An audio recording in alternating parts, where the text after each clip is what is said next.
We're back. It's time. Welcome back to European Technology Network, Wednesday, 12th of August, 12 on the dot. There's breaking news. We have two breaking news stories, actually. We have Lovable, have just raised 400 million at a 13.3 billion valuation. That is hot off the press. That was about an hour ago, I think the news dropped. Just about 11 a.m., I think. Yep, and we have also dropped our investigative report from the Corgi Cafe. Chief intern in the field, Max, actually ran that. It is live now. You can see it on our page. The findings were interesting. There was a lead. Inconclusive, would you say? For now. Interesting. The story develops. So we'll have to see. We were following a lead. Max is working hard, as you can see, just here. It's behind us. You're just adjusting to the fame. We were working on a lead from July, actually, from Creatine Cycle. July 27th, we actually received this lead live on the timeline. We decided to follow up on it. We took the opportunity to follow up on it. We sent Max into the field.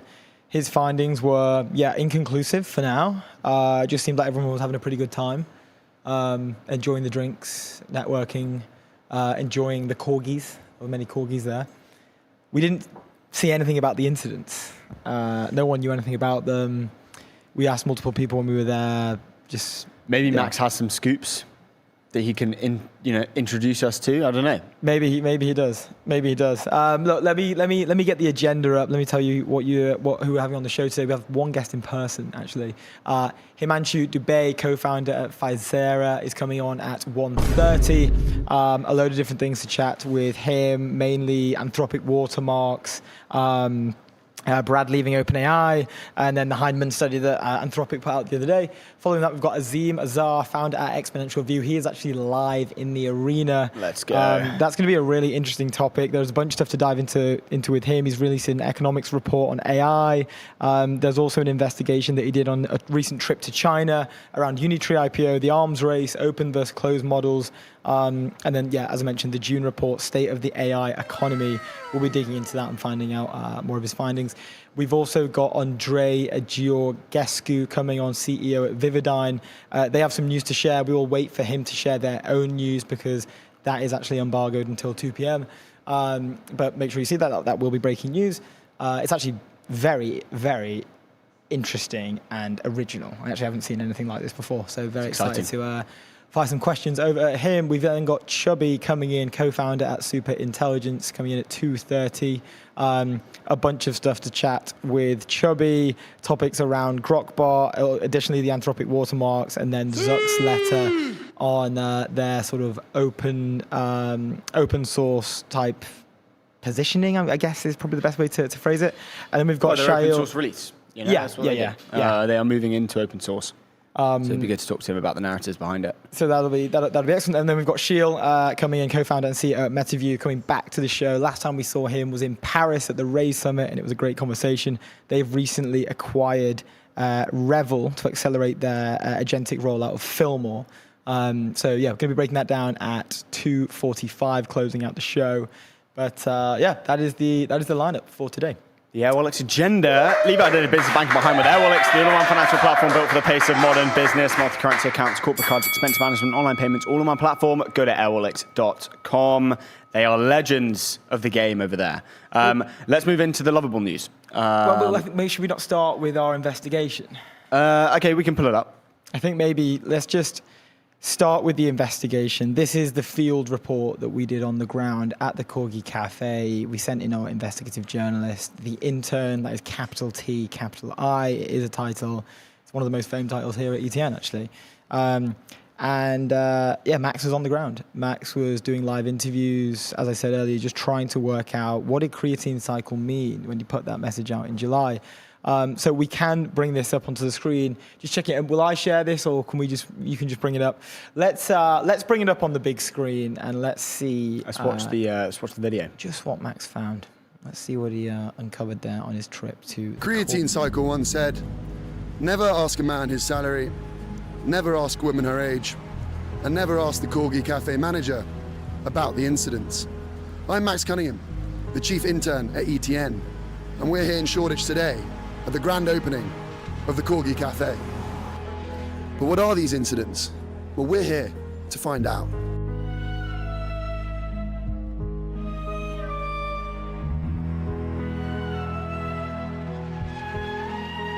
For those unfamiliar with Corgi, it's an insurance company built for startups. And the Corgi Cafe is exactly what it sounds like. Cafe opened by a Corgi. So naturally, we had to investigate. I'm now inside the Corgi Cafe, where everybody seems to be having a good time. And that was strange, because nobody seemed to know about the incidents. So have you ever heard about the Corgi Cafe incidents? No, I haven't got any clue about it. Clearly, we needed to speak to someone with answers. Let's ask the serious questions to the serious people. Unfortunately, he wasn't available for comment, so we turned to the people. What do you think about the Corgi Cafe? It's very fun. I'm excited to be here at 4 in the morning tonight. That'll be good. What do you think about the Corgi Cafe? I mean, to be honest, it could be a bit more orange. I feel like they've like held back a bit. What do you think of the Corgi Cafe? It's unbelievable. It's popping off. Do you work for the Corgi Cafe? I don't. Interesting. But nobody seemed to know what they were drinking. Anna, what smoothie do you have? I have no idea. You've got no idea. Oh, the mango smoothie was good. I don't know what it's called though. They're all named after like startups, aren't they? It's like this, whatever this mango sort of turmeric smoothie is, really not bad. Really not bad. That's a result. It was time to speak to someone in charge. So we're here with Josh now, the head of underwriting at the Corgi Cafe. Josh, how are you doing? Good, thanks, Max. How about you? Yeah, very well, thank you, very well. First night, how's the atmosphere? You think it's going well? Mate, it's amazing. Look at how many people there are. Great turnout for Corgi Cafe. Really, really impressive. Now tell me, we've been asking a lot of people about the coffee, but we haven't asked a member of staff what they think about the coffee. So tell me, what are your thoughts? It's only the best coffee, Max. You know that. Interesting. And just like that, our evening at the Corgi Cafe comes to an end.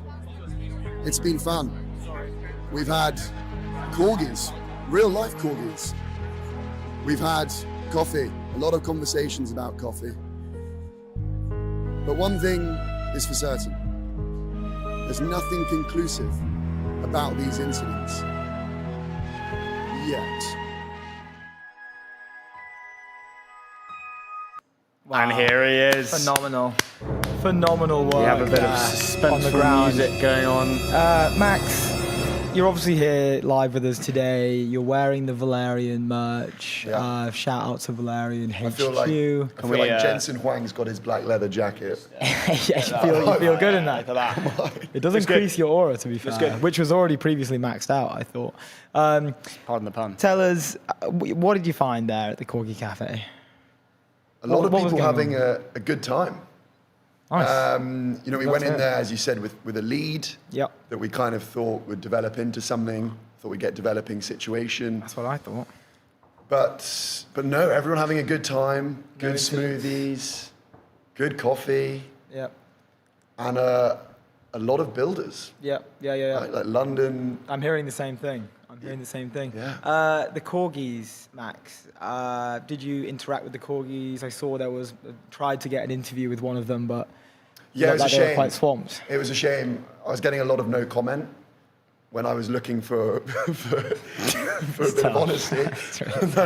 It's tough as an interviewer because you want them just to give you a little bit, and Especially when they're a corgi. especially when they're a corgi, and getting nothing was tough. But we hope to secure that interview at some point.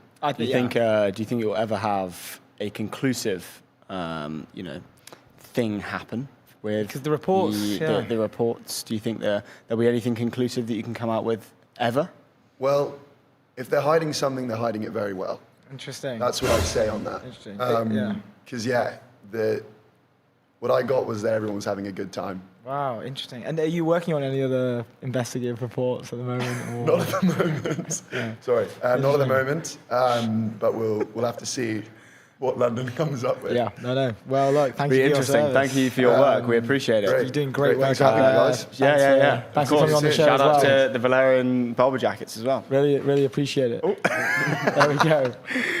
Ladies and gentlemen, Max Cunningham reporting live from the field of the Corgi Cafe. Yeah, it's inconclusive, seems to be the conclusion from the reports. Max is obviously now... Max, you have to keep that jacket on now. The whole thing.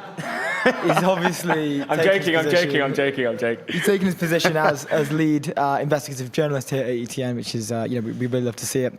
There may be more pieces coming from him in the future. We obviously aren't 100% sure yet. This was his first breaking piece that hit the timeline today. Still waiting for a response from Corgi to reply to the rumours. We've actually been in touch with Josh, head of underwriting over at Corgi, who will be joining the show tomorrow live to break down their side of the argument, almost like a rebuttal. If you will. Maybe it will shed some more light Maybe on it the will situation. make it conclusive. Yeah, Who knows? Hopefully so. We will have to see, and you guys will have to tune in. Yes, you will. Tomorrow. You will. Anyway, on to the less important news. No, I'm joking. Lovable hitting a $13.3 billion valuation. This was first reported by the Wall Street Journal, and then a bunch of other publications have picked it up. But we can dive straight in. Congrats to Lovable. New funding round catapults AI company into the ranks of Europe's most valuable startups. Congratulations to the Lovable team. Let's start. Artificial intelligence startup Lovable has raised fresh funds at a $13.3 billion valuation, highlighting the investor enthusiasm for vibe coding tools. Lovable raised $400 million in the new fundraising. The company and its investors said the deal values Lovable at more than double the $6.6 billion valuation it achieved in December and catapults the business into the ranks of Europe's most valuable startup. The funding round was co-led by Silicon Valley investor Menlo Ventures and the European Commission's newly created Scale Up Europe Fund. Give it up for the Scale Up Here we go. EQT in the vehicle house. overseen by Swedish asset manager EQT that aims to support the region's startups. For sure. Other backers include Boulderton Capital, shout out to Boulderton, just down the road, World Innovation Lab, and China's Tencent. So wait, Boulderton got in on this investors round? getting in. Yeah, they did. Interesting. To quote Max, interesting. Interesting. Yeah, that's very Inconclusive. interesting. Lovable plans to use the money to fund expansion. The company aims to grow its workforce, as we reported, by 50% to 450 this year across its offices in Europe and the US, as well as fuel growth in regions such as Latin America. It is also working to add more security features and improve reliability. Lovable's platform can be used to develop tools for a range of business functions, including managing human resources, sales, and finance departments. Some startup founders now run their entire business on the software built with Lovable, said Anton Osika, the company's chief executive and co-founder. Massive deal, doubles the value or over doubles the valuation, which is incredible. They have some really interesting clients.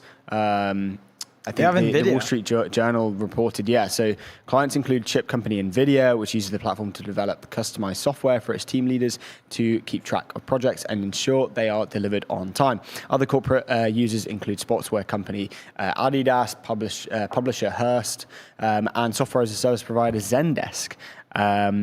All using, the incredible tool built out of Europe, which is very, very exciting. It's a very big deal. I was interested to see the cap table more interestingly, very global. China, Europe, European Commission Fund, led by Menlo Ventures, obviously in SF, Boulderton in London. So it seems like this is obviously scaling money. This is a growth, investment rather than kind of, startup VC money. This is to, I assume, go deeper into the enterprise side. Didn't realize that they had a customer, like NVIDIA. That's insane, and really, really awesome to see. So it seems like they'll use the money obviously to increase the team size, but to go deeper into that enterprise market and see what they can do. They famously kind of started in the vibe coding kind of arena. They were very successful, one of the fastest growing companies ever. And they did very, very well with that community. And I think there were a bunch of questions whether they were going to be able to kind of move over into the enterprise market. And that's, naturally and historically a very, very hard thing to do, to kind of enterprise your company up from this kind of consumer side, very, very heavily consumer-led, and then moving into enterprise incredibly well. 11 Labs did that incredibly well. And look where they're at. I think now, what was 11 Labs' last valuation? I want to say it was $11 billion. I think like their public fundraise was 11 billion, but then they did like a but then they've just hit 600 mil ARR. Yeah. They must be. They did like a tender offer as well. They'll I'm sure have another round come out at some point. But yeah, incredible deal. Congrats to the Lovable team. That's a really great achievement. Congrats to Anton. We will have him on at some point. Unfortunately, not available today. Well, we're having Fabian on tomorrow, co-founder over there at Lovable. He's going to be breaking it down, the raise, what's going on, maybe a bit of a temperature check as well, what the plans are. I think we often underestimate how large these companies can get because we often overestimate like how quick things change in the bubble. Because there was a lot of discourse on the timeline, like, all software is dead, right? If you're not a model company, then you can't compete. But like, even growth, like says here, as well as fuel growth in regions such as Latin America, I bet they're massive in Latin America. I bet they're absolutely huge. Yeah, I bet they will crush it there as well. I think do you mean in the vibe coding community, or do you mean in land developer community, or do you mean like literally just as a market? Generally. Enterprise, consumer focus. Yeah, I agree. I think they're probably huge in developer market over there. Yeah. Kind of just building your own software. The Wall Street Journal reported and said, growing use of AI to develop in-house apps has raised investor concerns that products developed by business software companies could become obsolete into the so-called SaaS apocalypse. And we've obviously talked to a bunch of people, some I guess kind of reinforcing the SaaS apocalypse argument, but no one really, saying, we are in the SaaS apocalypse. Most of which, especially now, saying, SaaS apocalypse is dead, no chance. These businesses are incredibly rsilient. And, I think these businesses, particularly where you can go and build your own software to run certain parts of the business, and then using maybe a legacy software to run other parts of the business that might need I guess more parts that maybe are customer facing that need a bit more kind of trust or validation of data or whatever it is. I think it kind of matches like nicely hand in hand. It sounds like at NVIDIA they're using it a lot more for internal tooling.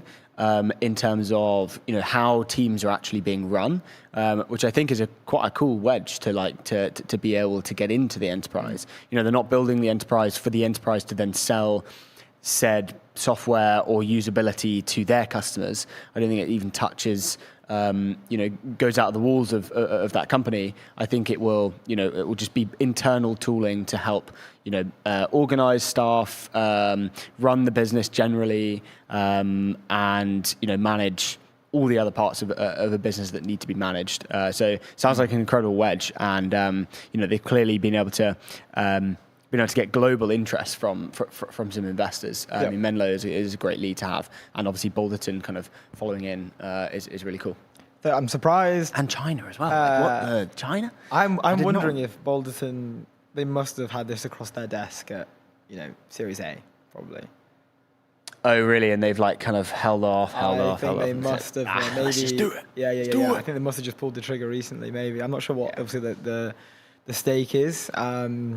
What they're coming in at. I mean, if they're amongst Menlo, Tencent, and the Scale Up Fund, I'm sure they're obviously like coming in after these guys. Maybe I'll have to text Sivesh and find run the deal? Find out the scheme. I don't think he wouldn't have run. I assume the size is quite large, so I'm not sure if he would have run this personally. It would have had like. Was it be a growth investment, right? Yeah, I mean the size, but. their contribution to that, maybe Whether it's not. it would not fall into like their typical growth Sure. size. But awesome one to see the Scale Up Europe fund in there. Yes. That's great. Following in, keep going, keep doing It's what you're doing. exactly what they should be doing, coming into these like late stage deals. Indeed, and exactly that we what typically Dario don't was saying see. yesterday, right? It's like, yes, companies can go, like, the fact that companies are being backed by global investors is a good thing, but let's just stay in the race. Like, let's still build a global company. Doesn't need to be, necessarily all within Europe and European investors, but like, put a check in every now and again. Put a check in a company that you feel like is worth it. 11 Labs last round, I want to say they had something with they were working with like the government with their round or something. Something happened. Someone gave them some money from some government. I'm not sure. I think they did. Anyway, it's I definitely know the becoming Polish government more. were at their event. They were, but I think they did something. I want to say they gave them a check of some sort. Don't quote me on that. But if they did, great to see. And but conclusively, we know the Scale Up Europe Fund has invested into Lovable, which is incredible. So yeah, congrats to them. Congrats to everyone in the deal. They're also they say Exciting. in the article, revenue run rate, short-term sales basis of close to 600 million by the end of this month, which is nearly triple the level it closed in December. So not too long ago, and now they've also been profitable, but now it's focused on investing in its product and the growth, said Anton. Sounds like really sustainable, which is really exciting. And the SaaSpocalypse stuff is like great revenue. We even having Mike at Atlassian on yesterday doing the earnings report, we've seen companies that one would maybe bucket into the SaaSpocalypse It's realm. like no chance. We've seen them beat earnings, but their stock hasn't responded in a positive way. Yeah. They could beat earnings, they could have great numbers, but the stock wouldn't reflect that. And I think that is maybe a sign of like what the current sentiment is for investors that are looking at SaaS, whether their speculation is correct or not. Like, because they think it and other people think that it is at risk, then the stock price won't follow a typical trend. It won't specifically relay back to earnings, but we are seeing that change now. But I think it's also like I may be wrong on this, but it's like the market isn't priced in yet on said earnings. I think there's still a lot of there's a ton of articles still coming out with investors are still worried about this and investors are still worried about that, especially with the high capex spend. We'll ask a bunch of our guests, to be fair, today about the increase in capex spend, but then you're also seeing revenues starting to come through, especially in the kind of cloud infrastructure side of the businesses. What that means for the market and why it's potentially not priced in. It'll be interesting to know. Well, yeah, I mean, they've beat Datadog, crushed it. I think Salesforce are kind of back on track. HubSpot, not back on track, but they're climbing since their falls, because they were down 40%, I think, in the public markets previously. This is kind of an interesting point. I think the SaaSpocalypse stuff, I think the narrative is dying. When we spoke to Gokul at Marathon, he kind of mentioned everything that is a system of record or a large scale marketplace is safe. Potentially there are other applications within that don't fit into that pedigree that would be threatened. But with his, we were seeing Salesforce was down 40%. That was one of the largest system of records on earth. Indeed. But I think the tides are slightly turning when we're coming back to indeed. Guys, revenue growth and beating your earnings estimates, it does matter, and there shouldn't be value reflected in that on the stock price. For me, on the Lovable side, it feels like it's a healthy revenue. I think there was a lot of questions about the fact that how fast it grew. That was great. It had a period, obviously, of insane growth. Kind of global top 1% of companies' growth or history, and then I think there was a bit of Is Lovable going to continue with the growth? Are they going to be able to find some form of resilience within this growth and kind of continue on that? It seems like they've kind of made that shift, as I mentioned, kind of similar to 11 Labs from this kind of crazy growth into like really resilient revenue, which is great, and really resilient growth as well. And it sounds like they can just keep going deeper and deeper into the enterprise market, and kind of keep building that wedge, which is really cool. I think the sitting like the alongside typical, kind of legacy SaaS. The typical what's the way to put this? Like the typical maybe like theory would be that insane growth, one of the fastest growing companies on earth. Yeah.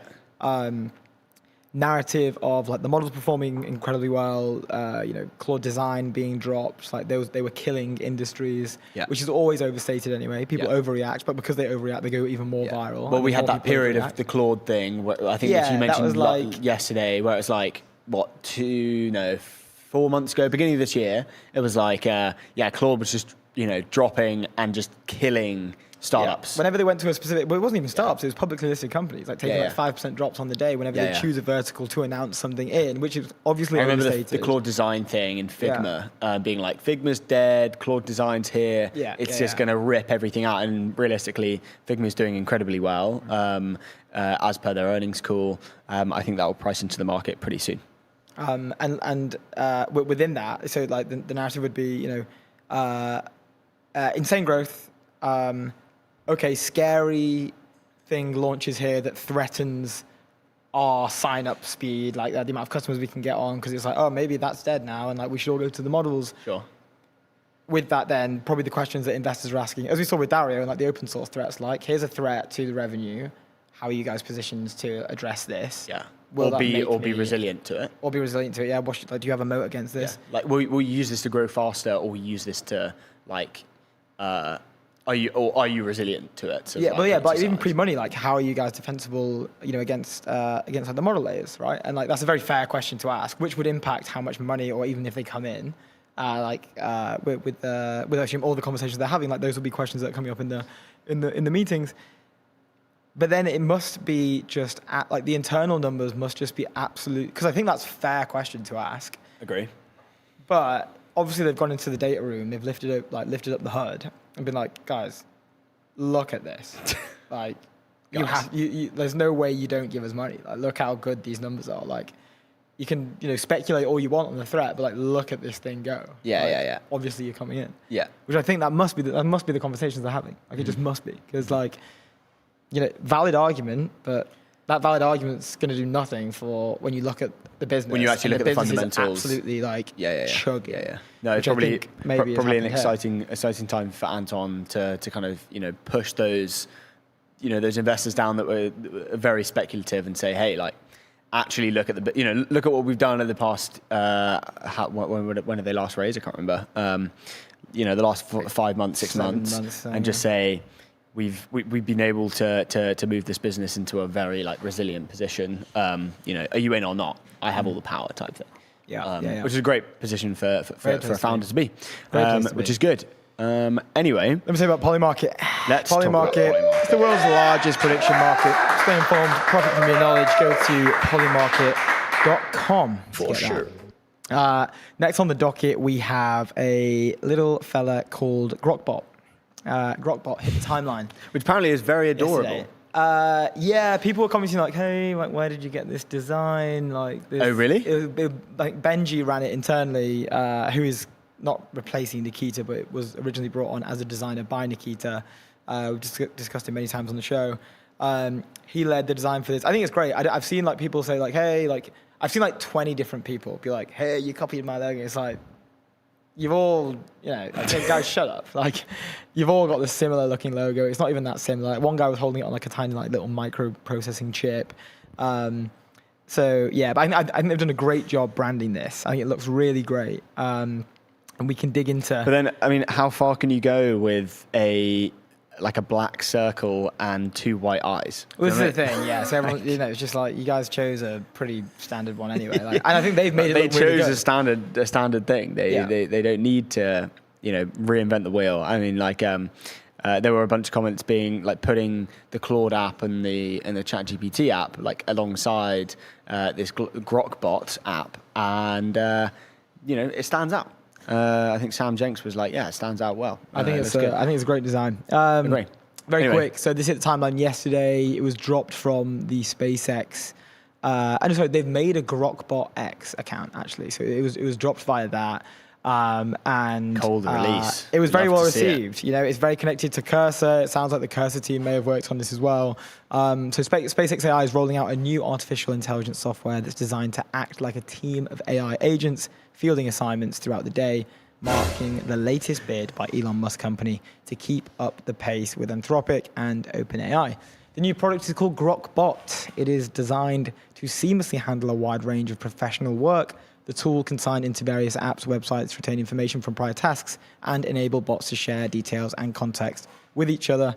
The product is part of Musk's broader push to catch up in the AI race after slipping behind in the fast-growing market for agents. SpaceX's AI, as Musk's AI outfit is now known, released its first coding agent in May to compete with Anthropic's offering, followed by the Grok 4.5 built with Cursor. And the Cursor sort of temperature check with those guys, they reached a $60 billion agreement in June to acquire Cursor, which we covered.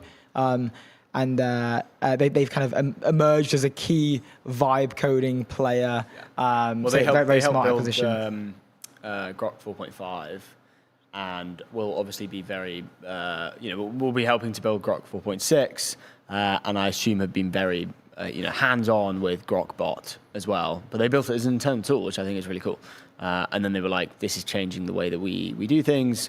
Let's just put it out to the public. Yeah, I think positioning on this is going to be really interesting because Grok hasn't been the most family-friendly / non-tech native tool that you would jump towards. True.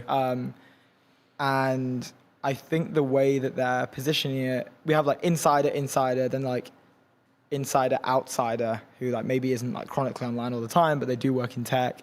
I'd say Grok is more known on the insiderist of the most insider areas. If you were to use Grok, I don't think. Yeah, I know a bunch of people who aren't, they're not in tech, right? I don't know anyone who uses Grok for anything. But they'll use Grok from the X app. And that's kind of their their LLM of choice, purely out of in X ease. So they go to X to use. No. But they'll obviously have maybe a ChatGPT or Claude, but they won't use it to build anything or whatever. They'll be using it, the chat function, very standard, general use, right? Not vibe coding a CRM for your business. It's how many, I don't know, random question that you want. What do I wear today, judged on the weather, right? Yeah. And they'll obviously use a different app for that, but a lot of the use case is something's prompted me in X to think about something that I want to know about. They'll use Grok from the app to ask said question while they're looking at said tweet. Yeah. So that's the kind of workload that I've seen with Grok, and it's pretty popular in that respect. But that's kind of the only, I've never really seen anyone have a Grok app being used.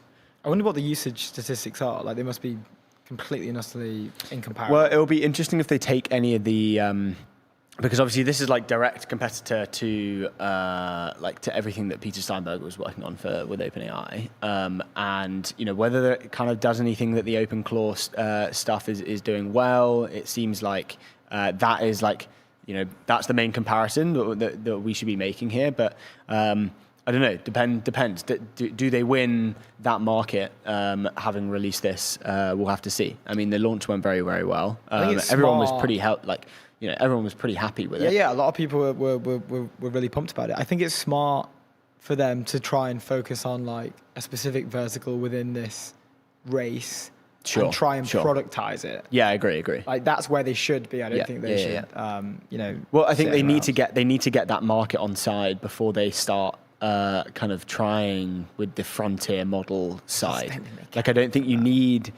Now the models are so good that you don't necessarily need a frontier model to be able to have this kind of app, this coding agent that's able to do, these pretty incredible tasks that are now normalized. 6 months ago, that wasn't the case. And this would be a very frontier app. Now, this is the standard. I think they have to get to that standard to then be able to what happens with Grok 4.6, that might be an incredibly good model and shoot them to the frontier. Who knows? But the use cases, if we pull this up, this is from Vishal. I thought it was just super interesting. Wait, can we do the video first? We can do the video. We can do the video. The video. I have it here on my. Oh wait, no, that's just their internal release. Yeah, you can pull it up and go scroll to the bottom, okay, or you can go the... to that tweet and the X video is there as well. They have it here. They have it here. Okay, let me just reject that. Does this have volume? Pull right in the screen up. Nice. Can we hear that or no? I can't hear that. I can't hear that. Is to all of our campus leads. How many? It's actually a very good video. I'm a big fan.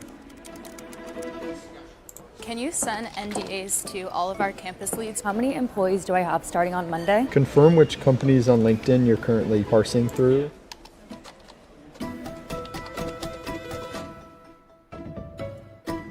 There wasn't anything to learn. It was just like bringing on a coworker to my team. Something really cool that bot can do is actually watch how you work and then be able to record what you're doing and then summarize that into a real workflow.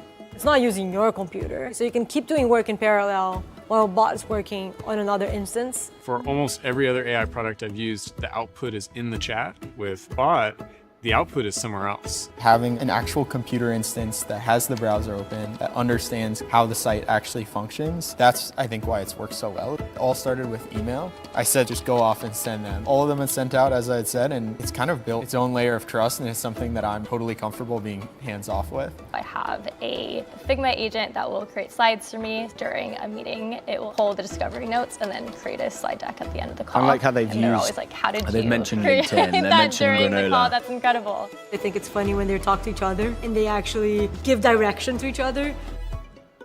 I noticed that's kind of replacing all of my other apps. I'm just living with my bots in that window, and I'm not switching between everything else. I've always had a AI thinking partner, but I've never had an AI doing partner that actually does things. With bot, there are no limitations. It's so natural. Can't really imagine going back to an old way of working. Okay, very good video. Very strong. Incredible video. Very, very strong. Very non-Grok. Yeah, very community. Very happy faces. Love how they use the granolas, and they mentioned LinkedIn at the beginning, and they're integrating it into everyday life. I think that's super clever. I will say it's not too different from every other Slack. No, not at all. But where are you you need to start doing that first before you get to any other workflow. I agree. But I think they'll just wipe out the whole market. I think that this is the same example of Google just launched this feature and it killed my startup, but it's not a feature. It's a genuine, full-blown, fully fledged application. It's an application. It's standalone from everything else, which is really interesting. They will pump so much cash into this, and I think they will probably blow the competition out the water. Who sits in this space? A bunch of Victor.com. I'd put them in this space probably. Mm-hmm. Any Slack co-worker, which I know a bunch of people are working on. It's an incredibly hot popular space market. Yeah, I think the main thing is that you don't need to it will open your computer and it'll work. It doesn't use your systems, so it works on other I think it works on the cloud, I think, and so you can be doing things while it's off doing its other stuff. Yeah, a browser, which was that was a great USP for them to lean into, which is cool. If they can do that well, can do a bunch of stuff. Which uses a website like a human, so it will use LinkedIn, it will use Granola if you're using that in the web, maybe Slack as well. I assume it links into Slack. Yeah, I haven't got on board because now that we're edging into a browser agent type use case, but then I don't. But you don't. It doesn't need. I don't think the core element of it is necessarily specifically browser agent, because you don't need to operate. You don't need the software to operate the web like a human anymore. So you can just set up like a bunch of different MCP connections to just run it autonomously for you. So like, that's why I was so bearish on browser-based agents anyway, because it's like we kind of skipped that frontier. It was a natural evolution, right? It's like the bots or whatever we have, like the agents can operate our laptops for us. Yeah. I think the main positioning here is that like it's if you want to go and set up your own agents, autonomous agents using, you could be using OpenClaw, you could be using Hermes agents and building your own. Like it seems quite scary to a lot of the like non-technical people. Yeah. This is like I've seen a lot of comments saying how simple this feels. And so you can go and say, hey, like, as the video said, right? Like, how many, or like what companies are we looking through LinkedIn and passing all that data to Grok? Like, who knows, right? So like you go and ask these questions on the apps that you use every single day. So it feels very, very standard. It's not like, I'm going to go build like an army of agents that are doing this. Like not that many people know that within their startups, if they're working in GTM or they're working, I don't think this is a developer tool per se, where you have a bunch of agents, an army of agents kind of running around doing what you need. But this allows the other people to be able to have someone or agents working while you're sleeping, sending emails for you, updating a CRM when you need it. It can kind of pull all those MCP connections from LinkedIn and then Granola, right? Pull all of it to create your own, CRM, and it can all do that while you're doing something else. So I think that was like the main thing that I think they were trying to show that it's like it's an easy thing. We're kind of bringing this whole ecosystem as it kind of paints that in the video, right? Like it's very community. It feels like it doesn't feel like it wasn't like heavy, like cuts or anything like that. Like it feels like we've like smashed it and we're like frontier. It's like it feels easy. It feels like a premium for the non-tech. Like my opinion is I think they've actually cooked here. Yeah, they have cooked. They've cooked for sure on the branding mainly. So well done to Benji over at X. It's very non-Grok.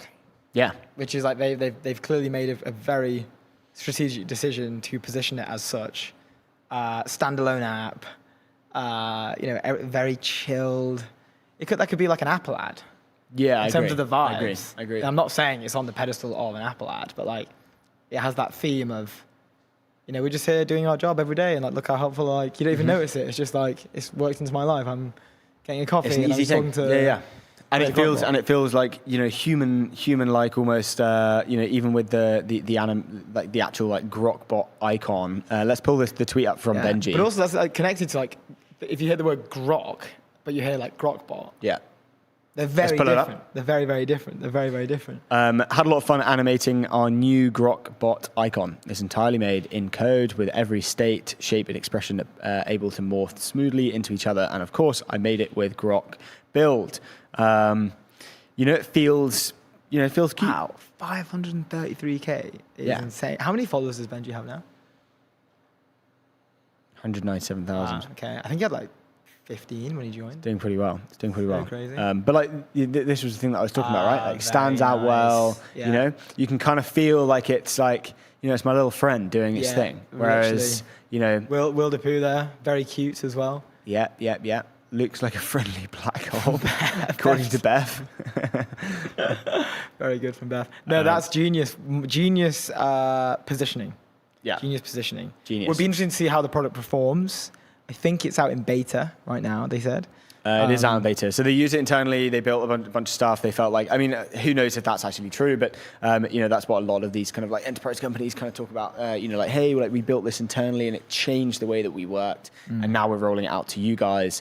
It feels kind of like quite exclusive and kind of quite like, hey, like it doesn't feel exclusive, but it's like, we want to give you our alpha type thing. Yeah. So always very, very smart move, but I think they it sounds like they did. Like they have built some cool things internally. It sounds like the team are using it, and then they've just said, let's release this. Why not? Let's ship it out. And then maybe Grok 4.6 comes. I think they said it's going to come as early as this week. By the way. What, full rollout? Yep. Oh, wow. 4.6. So this is, they're cooking over there at SpaceX AI. So it'll be interesting to see the developments of that, and we will bring you through it. We've got Vishal's here, his breakdown of like, what are the use cases? Yes, the use cases. Yeah. This is Vishal Singh. He's got a little avocado in his name as well, which I'm quite a fan of. Okay, Grokbot is actually kind of ridiculous. It can, and then obviously list out a bunch of these stuff. I am going through these, open a computer by itself, to be fair. I don't think that's, typically in the past with these type of things, you'd have to leave the laptop open. You can't close it, the session will end. So you can just let it do its thing. Yeah, it will work like autonomously, like in the cloud. It doesn't need your laptop to do anything. Yeah. That was like the main kind of push that they wanted to show. Yeah, because like everything else, like, can get through to 2FA as well. Other things can was also a cool thing. So it can log into your apps like it's you, which is really interesting. Yeah, but the other ones can do that. Yeah. Everyone can do like, SSO, like 2FA, capture test, they can pass that. I think the strongest thing they've done here is the branding. Like the Grokbot. Like it's all right, that's gonna become a household name, 100%. And like that alone will just penetrate this whole thing. Mm-hmm. Like 100%. I look at it, it's so adorable. It's like, I love Grokbot now. I can't see it. I'm like, oh, sorry. He's like peeking up here at the bottom. Even the icon's class, actually. Yeah, I'm a huge fan. Look at him there, little Grokbot. I only 4.9 thousand followers. That's What? very strange. Grokbot. It's got 64.9. Yeah. There's a 6 hiding there in front of it. I think this is like the cute version of an OpenClaw. OpenClaw seems now like the scary cousin. This Grokbot is kind of like this friendly neighborhood spider. Why didn't? Little bit. I like it. I'm not a huge fan of spiders. Friendly neighborhood black hole, according to Beth. According to Beth. Why didn't OpenClaw do something like this then? If they really wanted to, why didn't they release like a fun, friendly, happy community? Well, they had the, actually no, they had the scary crab claw. That's their, mascot. Yeah, the claw. The claw wasn't too. Yeah, the claw. To be fair, it was relatively intimidating. I think the claw, and the law. When the Maltbook saga popped off, I think that also scared people quite a lot. I think. No, what was it? The claw is the law. Oh, is that their thing? That was their. That was their tagline. It's pretty intimidating. It's intimidating. It's red. It's whereas this feels friendly neighborhood. Like a friendly black ghost. hole. That's how it feels like. There were a couple other takes Let's do it. on the timeline. We've gone through all of these. Oh, from Grok. Oh, what, saying that it was a public? Yeah, we've gone through all of these. Okay, apologies. Interesting. Grokbot taking over the world, 69,000 followers, 621,000 views on this post as well. And then the original post itself did 17.3 million views. Yeah, that's insane. Then again, 17.3 million. Maybe they pushed it. What, they do own the X. That is true. I forgot that they owned X. Yeah, it'd be quite easy launching your product on X if you own X. App. Yeah. But I wonder if the launch is going to go well. I don't know. Yeah. Maybe we can. We own the app, so let's just put it into more feeds and just easy done. Yeah. Anyway, Framer, built by the sites faster, the all-in-one platform where enterprise teams design, build and ship production-ready websites. No dev handoff, no bottlenecks, no creative compromises. Go to framer.com/ETN to get your sites, or go to etnshow.co. That's our site. Wild back there. Indeed. Up next, we've got Excel. They've raised $3.5 billion to invest in emerging global AI startups. This hit Bloomberg. I think it was earlier today. It was. Sorry, yesterday. Oh, no, yesterday night. 10 p.m. Yesterday night. Excel, a global venture capital firm with offices in Silicon Valley, London, and Bangalore, has raised $3.5 billion in new funds for early-stage investments across the world. The firm, which has backed artificial intelligence companies Anthropic, Cursor, and Perplexity. I missed those guys, Perplexity. I want to get their CBO back on. We had him on a couple of weeks back, and it was a great chat. Has raised 4 separate funds dedicated to backing young startups in a moment when the AI race is upending the fundraising market. A $1.35 billion global expansion fund will be set aside for larger early-stage rounds and I love that, larger early stage rounds, and they're setting aside 1.35 billion. And rapid follow-on. They mentioned a little bit more about that in at the end of the article. Nice. And rapid follow-on investments, 800 million will target US investments primarily in SF. 800 million will be deployed in Europe and Israel. Let's go. You love to hear that. And then 550 million in new funds will be invested in India. So we've got 800 million coming to Europe. We love to hear that. Harry Nellis, one of the partners at Excel, said companies raise more money more quickly earlier in their company life than ever before. Yeah, Harry is based in London. The exciting bit is that there's massive opportunities, but the scary bit, or the flip side, is we work with larger amounts and the risk is still pretty much the same. Nellis said Excel has kept its early stage fund sizes relatively modest when compared with many other firms, but its global expansion fund will help it invest in some of the larger rounds by splitting the investment between a core fund and the later stage vehicle. The firm's new fund in India is 100 million less than its predecessor, but its Europe and US funds have grown from 650 million to 800 million. The headline here for me is 800 million smackaroonies coming into Europe. I'm very curious to see once the model's IPO, like who's going to suck up all the funding. Mm-hmm. You know, I think that's going to be fascinating to see. We're seeing like probably Anthropic and IPO. Yeah. Everyone's just going to clamber into that. You've seen funds like dumping their 1.5 billion into that post IPO. We're seeing that like average raises for me. Like if I see a Series C and it's 300 million, I'm like pretty huge, pretty solid. Yeah. And then like that's kind of my threshold there for Series C. Like if it's 200 million, I guess, you know, obviously, and I'm not talking like, obviously that is a huge amount of money. Yeah. But I'm just like, you know, contextually, like he mentions obviously like the fundraising size is getting a lot bigger. And we mentioned, we were speaking to someone the other day and they like raised some money a while back. And at the time that was a huge figure.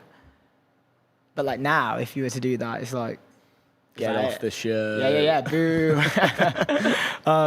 Which is fascinating. But this is great news for Europe. 800 million coming in. Well, they mention later on in the article, they say over the past few years, Axel has expanded its investments from AI native startups across the application layer and infrastructure layer into more deep tech sectors, from material science to manufacturing, according to Steve Lolin, a firm partner who is based in San Francisco Bay Area, basically explaining like, you know, they mentioned like periodic labs. They joined the $300 million seed round in the AI scientific discovery platform, valued the company at $1.3 billion. Periodic Labs is one of a handful of startups that has raised capital under the Neo Lab umbrella, a type of nascent startup that accepts massive amounts of capital at inception to fund ambitious research reports. So it's kind of like they're moving into the infrastructure layer and this kind of like very deep tech focus, as well as all of the other ones. Lonan said you can't really construct a fund of those types of deals. Basically saying like, you know, $1 billion startup, like seed stage startups, like you can't just do those kind of thing. The investor said that the vast majority of Axel's early stage investments are in startups where you can get a meaningful ownership stake in exchange for its check. So you have to raise more money because of the size of the deals.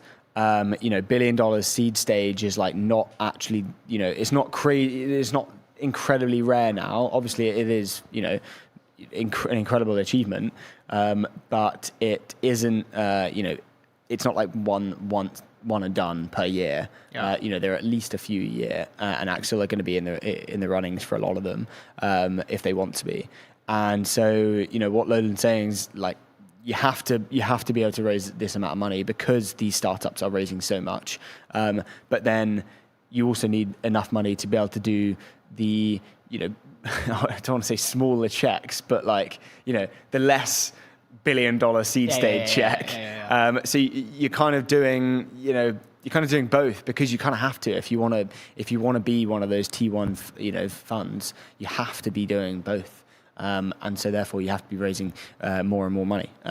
So yeah, it's an interesting kind of like, shift of their focus into this deep tech stuff, infrastructure, things like periodic labs. We're seeing a lot of deep tech founders kind of raise like a bunch of money because like that is the next frontier.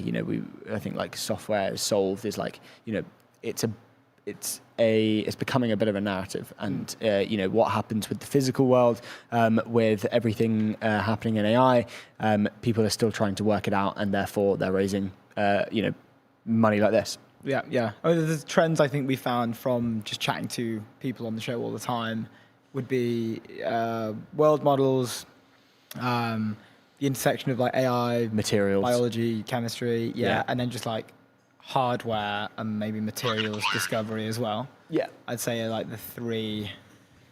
I'm not saying all the new frontiers, but that's probably the most common thing that comes up on the show. But then tying them into like the defense narrative, and then tying them into kind of like the physical AI and humanoid narrative, and kind of like global infrastructure and procurement and all of those kind of things. Like what happens, obviously like we saw Travis Kalanick raise from A16Z for his company Atoms, right? Huge raise. He's building some like insane things. Go and listen to the A16Z podcast about that, because they're just building almost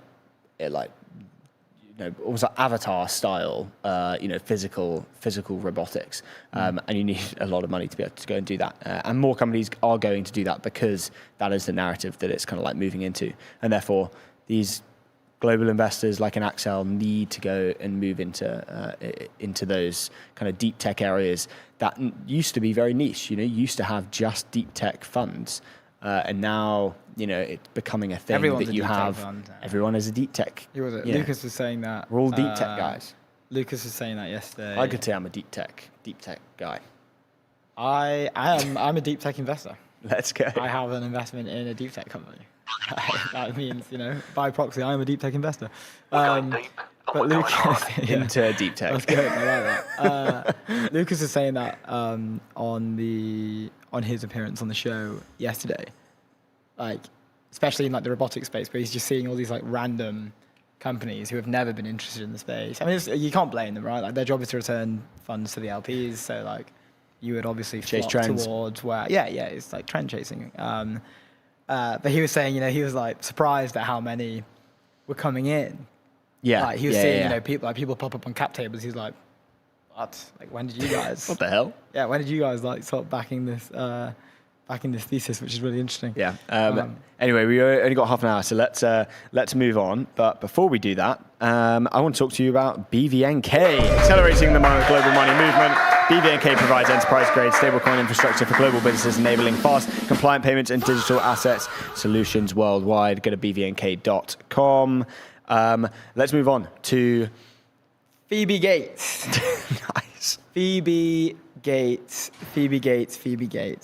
Daughter of Bill Gates, Will Gates, William Gates. Bit of a scandal going down. With fire. Fear. Yeah, with fear, sorry. Fear. Or fire. Whichever one you want. Let's go with fear. It's cleaner. Bit of a scandal.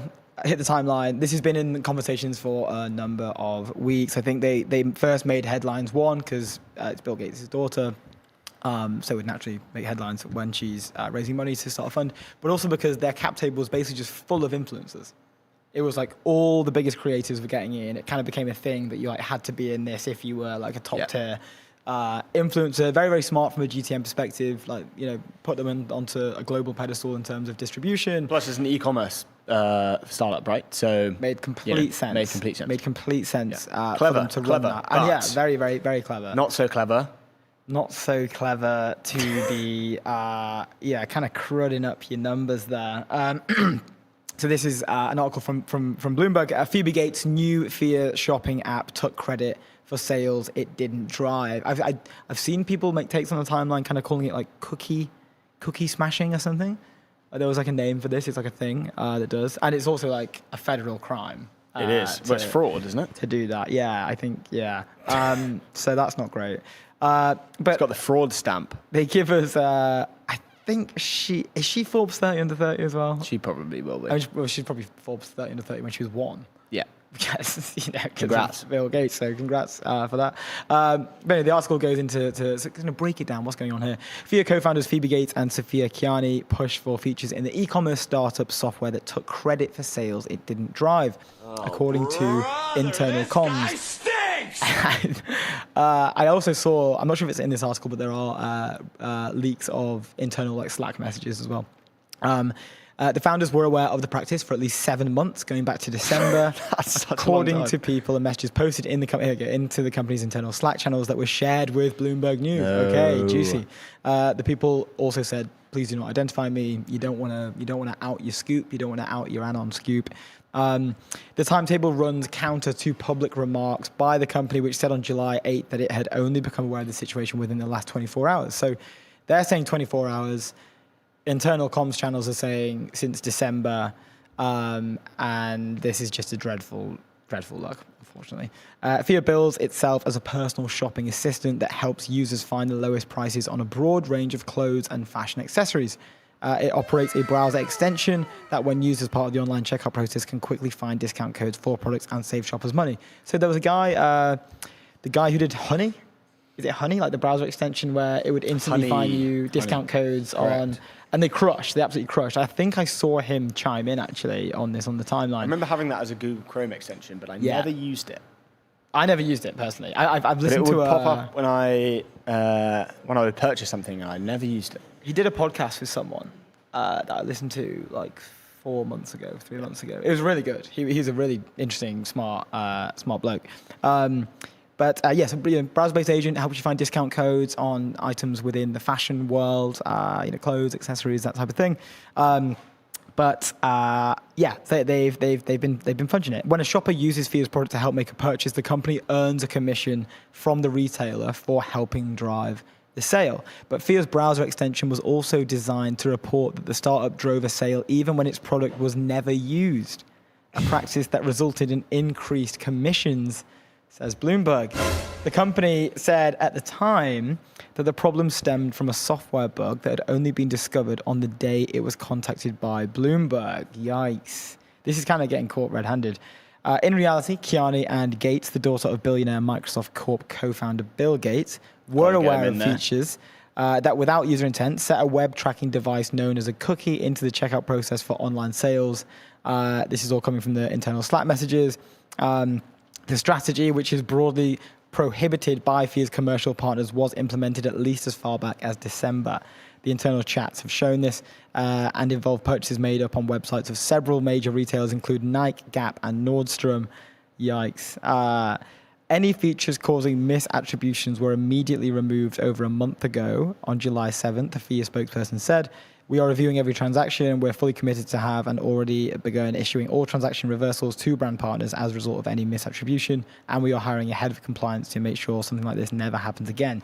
Ooh. It's, I don't know how you come back from this. Hire way out of the problem. Scammed, all your clients. Okay, here we go. These techniques are known as cookie stuffing. So cookie stuffing is what they were doing. They were cookie stuffing. Were responsible for a significant portion of FIA's sales. So customers accept cookies. It sounds like they embed some sort of cookie onto the checkout process and then claim that because they've gone to the checkout process, they make a sale. They're assisting the sale, and then they take a commission. So that's that they have physically coded that into FIA. Yeah, it sounds pretty intentional.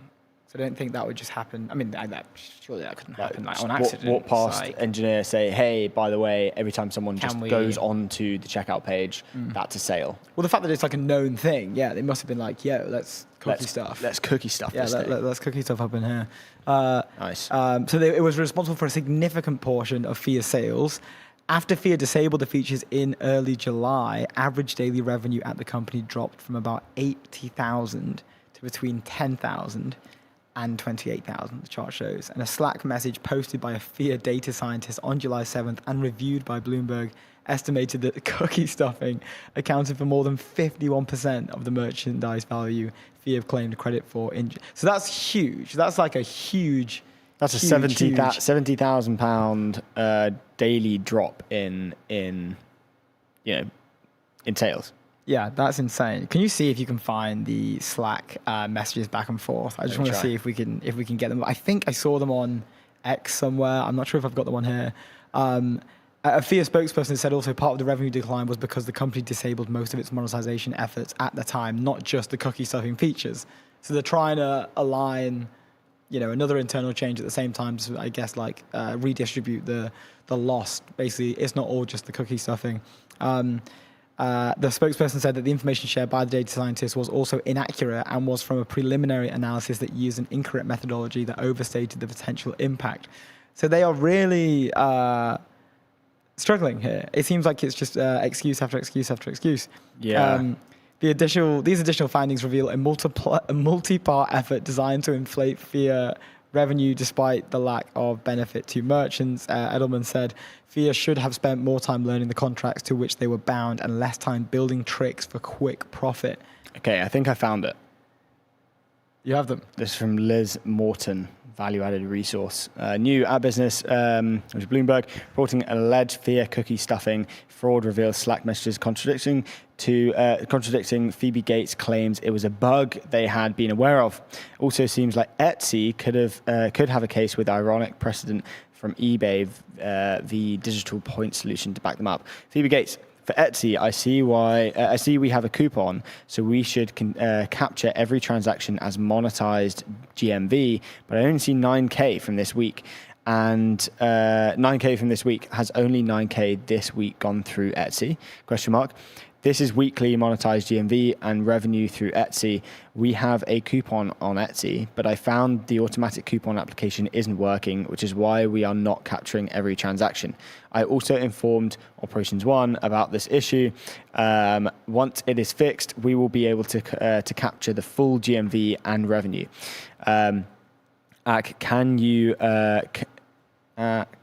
Can you other ones worried this is an issue across the board? CC Engineer 2.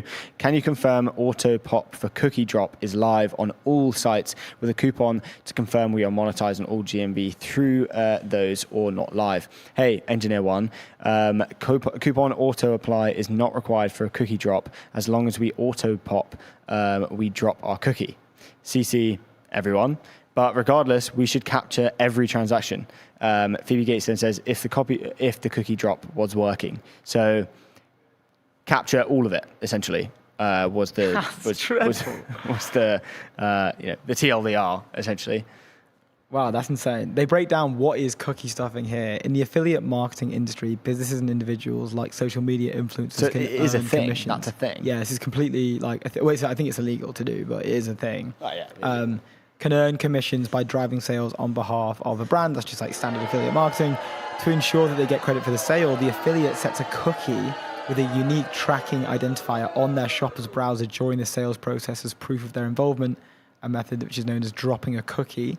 And I think she uses the word there, can we drop a cookie on the thing? Yeah. But I don't think is dropping a cookie illegal. In order for an affiliate to drop a cookie, the shopper must have intentionally interacted with the affiliate, for example, clicking on its referral link or using a coupon code to suggest. The executive actually mentioned, so this is from the executive, said, hey, Engineer 1, coupon auto, this is actually quite a fun sentence to read, coupon auto reply is not required for a cookie drop. As long as we auto pop, we drop our cookie. What the hell? I actually don't know what that means. Coupon auto apply is not required for chat. a cookie drop. As long as we auto pop, we drop our cookie.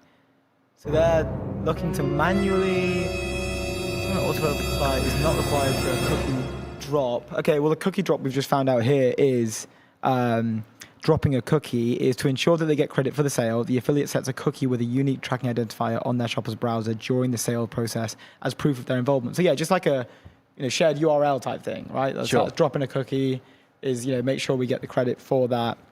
But yeah, I guess they're saying we don't need to drop a cookie on all of it. As long as we auto-populate, we drop our cookie. So as long as we're there, we're gonna get like a reference that it was us. Yeah. And then Phoebe says, but regardless, we should capture every transaction. So it doesn't matter. Just Just drop a cookie. Drop cookies everywhere. TLDR, drop cookies. That's cookies it. everywhere. Anyway, pull that down. Very interesting. So the FIA's very prohibited practice of automatically dropping a cookie without any user interaction was initially discovered by Bloomberg after a review of its mobile browser extension across more than 50 websites. They were doing this. The test found that during the checkout process, FIA opened a background tab and injected its own cookie into the sales process, overriding legitimate referrals from other publishers. Whoa. So they were dropping their cookies on other people's cookies. Dropping everywhere. Dropping Which cookies is crazy. left, This right, is and centre. insanely illegal. Surely Yeah, this is incredibly how do illegal. they get away with that? Well, we're not very happy, but it sounds like Brooks Otterlake is very happy. If we pull this tweet up, having billionaire parents and still choosing to commit wire fraud is a sign of true hustle. She will go far. I thought Brooks, that was really good. That's correct. Yeah. I think we were on the other side of the agreement, but I think I've changed my tune. I think I've changed my tune too. Brooks, you've done a good job. They break it down a bit like what. So the screenshots that you mentioned on an internal dashboard, a screenshot of which was seen by Bloomberg shows that what FIA called a bug was actually a feature named Enable Coupon Auto Drop, which could be turned on and off remotely by FIA. The feature was initially switched on during December 10th and wasn't switched off until July 7th. So that's literally a commit felony button. Can we turn the commit felony button on? And then Phoebe Gates was aware of features that automatically set the cookies at least in December, according to an internal Slack discussion. In a conversation with developers, Gates saw that FIA wasn't generating as much commission as expected from Etsy, so it's the one we just looked at, one of its retail partners, and became concerned that cookies were not being automatically set across retailers. So they have a box automatically pops up on retailers' websites during the online checkout process to offer discount coupons. And then, they can just inject it into that. I see. So it's basically, it wasn't on. They only had 9K from the week. And, Phoebe was basically saying, had only 9K gone through at Etsy? That can't be right. And she's basically asking the engineers to drop a cookie to make sure that she's capturing every, transaction, whatever that is. So in Slack conversation, a FIA developer noted that there was a problem with the pop-up not working, but confirmed that cookies were automatically set when the pop-up surfaced, even if the shopper didn't use a coupon. Gates responded to reconfirm her desire that FIA automatically take credit for every sale, and then but regardless, we should capture every transaction if the cookie drop was working. Interesting. Which is bad. What do they do from here? That's fraud. Go to jail. Yeah, probably. She'll be fine though. She won't go to jail, will she? I don't think so. But not a great company.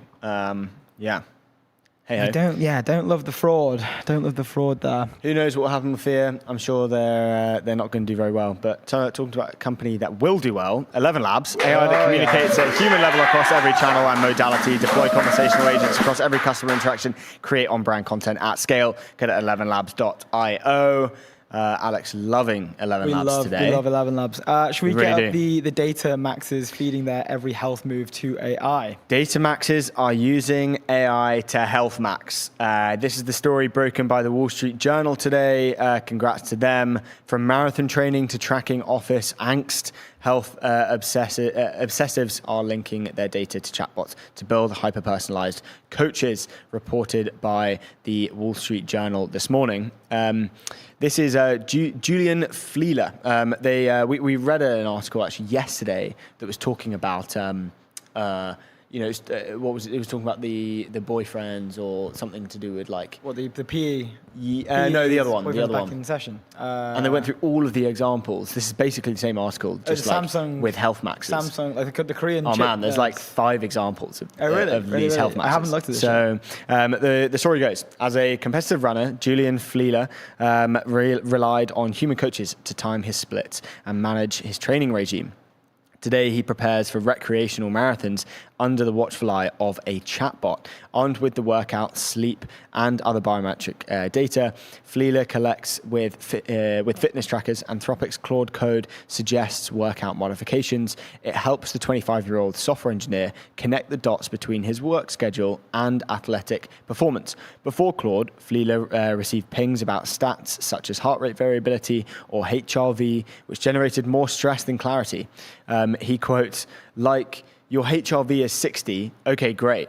I don't even know what that means. Health obsessives often monitor workouts, step counts, sleep metrics, heart rate, and nutrition data, cross-referencing the information with their calendars, meeting transcriptions, emails, and clinical records. Now they are supercharging their habits with AI systems that serve as hyper-personalized health trainers and assistants. While fretting over such threatening over such minutiae is far from mainstream practice, many doctors recommend simplicity in fitness and nutrition. A growing number of so-called data maxers have finally found their version of nerd Valhalla. There's a picture of Julian Fleeler absolutely ripping a marathon, I'm sure, with his nice Salomon Yeah, that is at the San Francisco Marathon. He's got a screenshot there. We could pull this up, actually. Well, let me just... Nice. Look at that. Okay, Can I train hard today?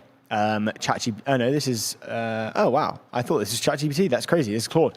Yes, today's a green light. Readiness is 84 with a go hard verdict, and the physiology backs it up rather than just the score. HRV plus 1.5 SD above your 60-day baseline.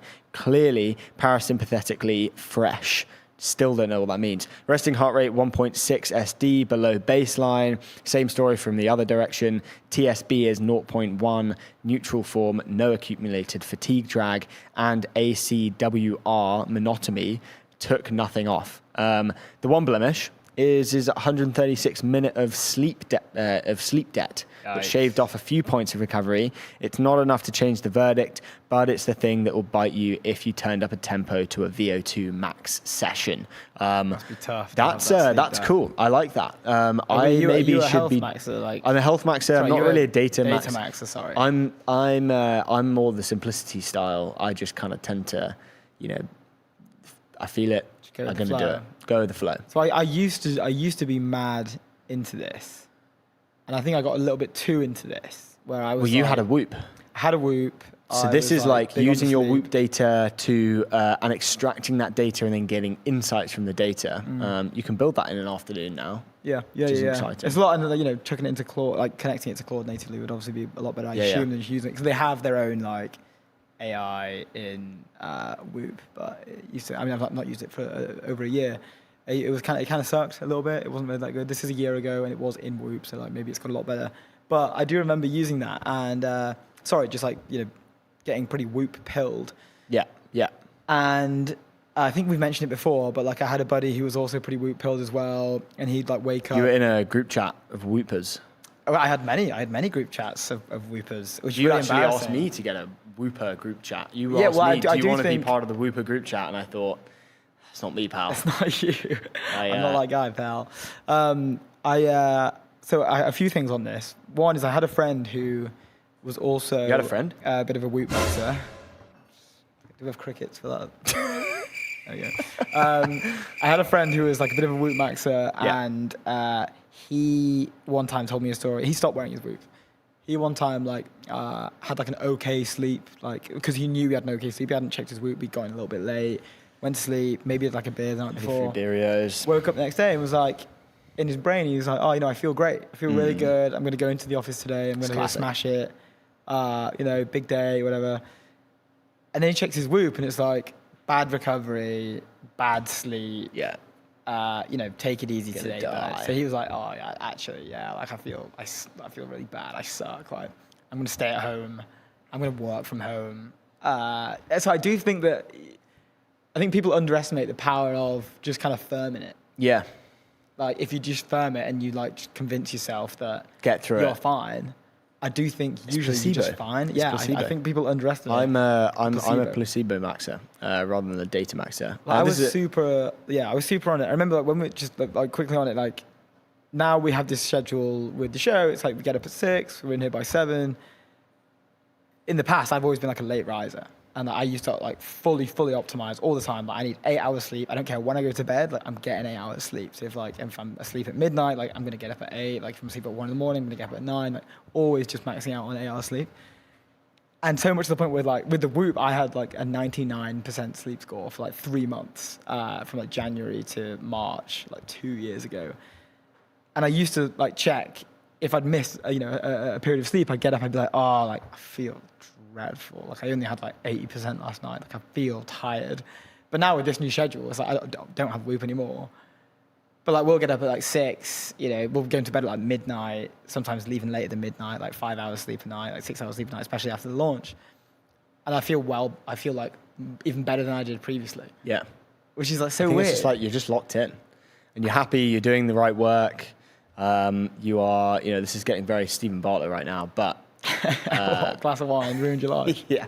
Although we're the other side. We're the other side of that. Yeah. We're like, We're the anti-Bartlett. Talking about this is the true health maxer. So Rob Hallam found this morning because I knew that he had made his own thing. If we can pull this up. Oh, this is the guy. This is kind of like Health Levels. in Public update from Rob Hallam. Blood test came back.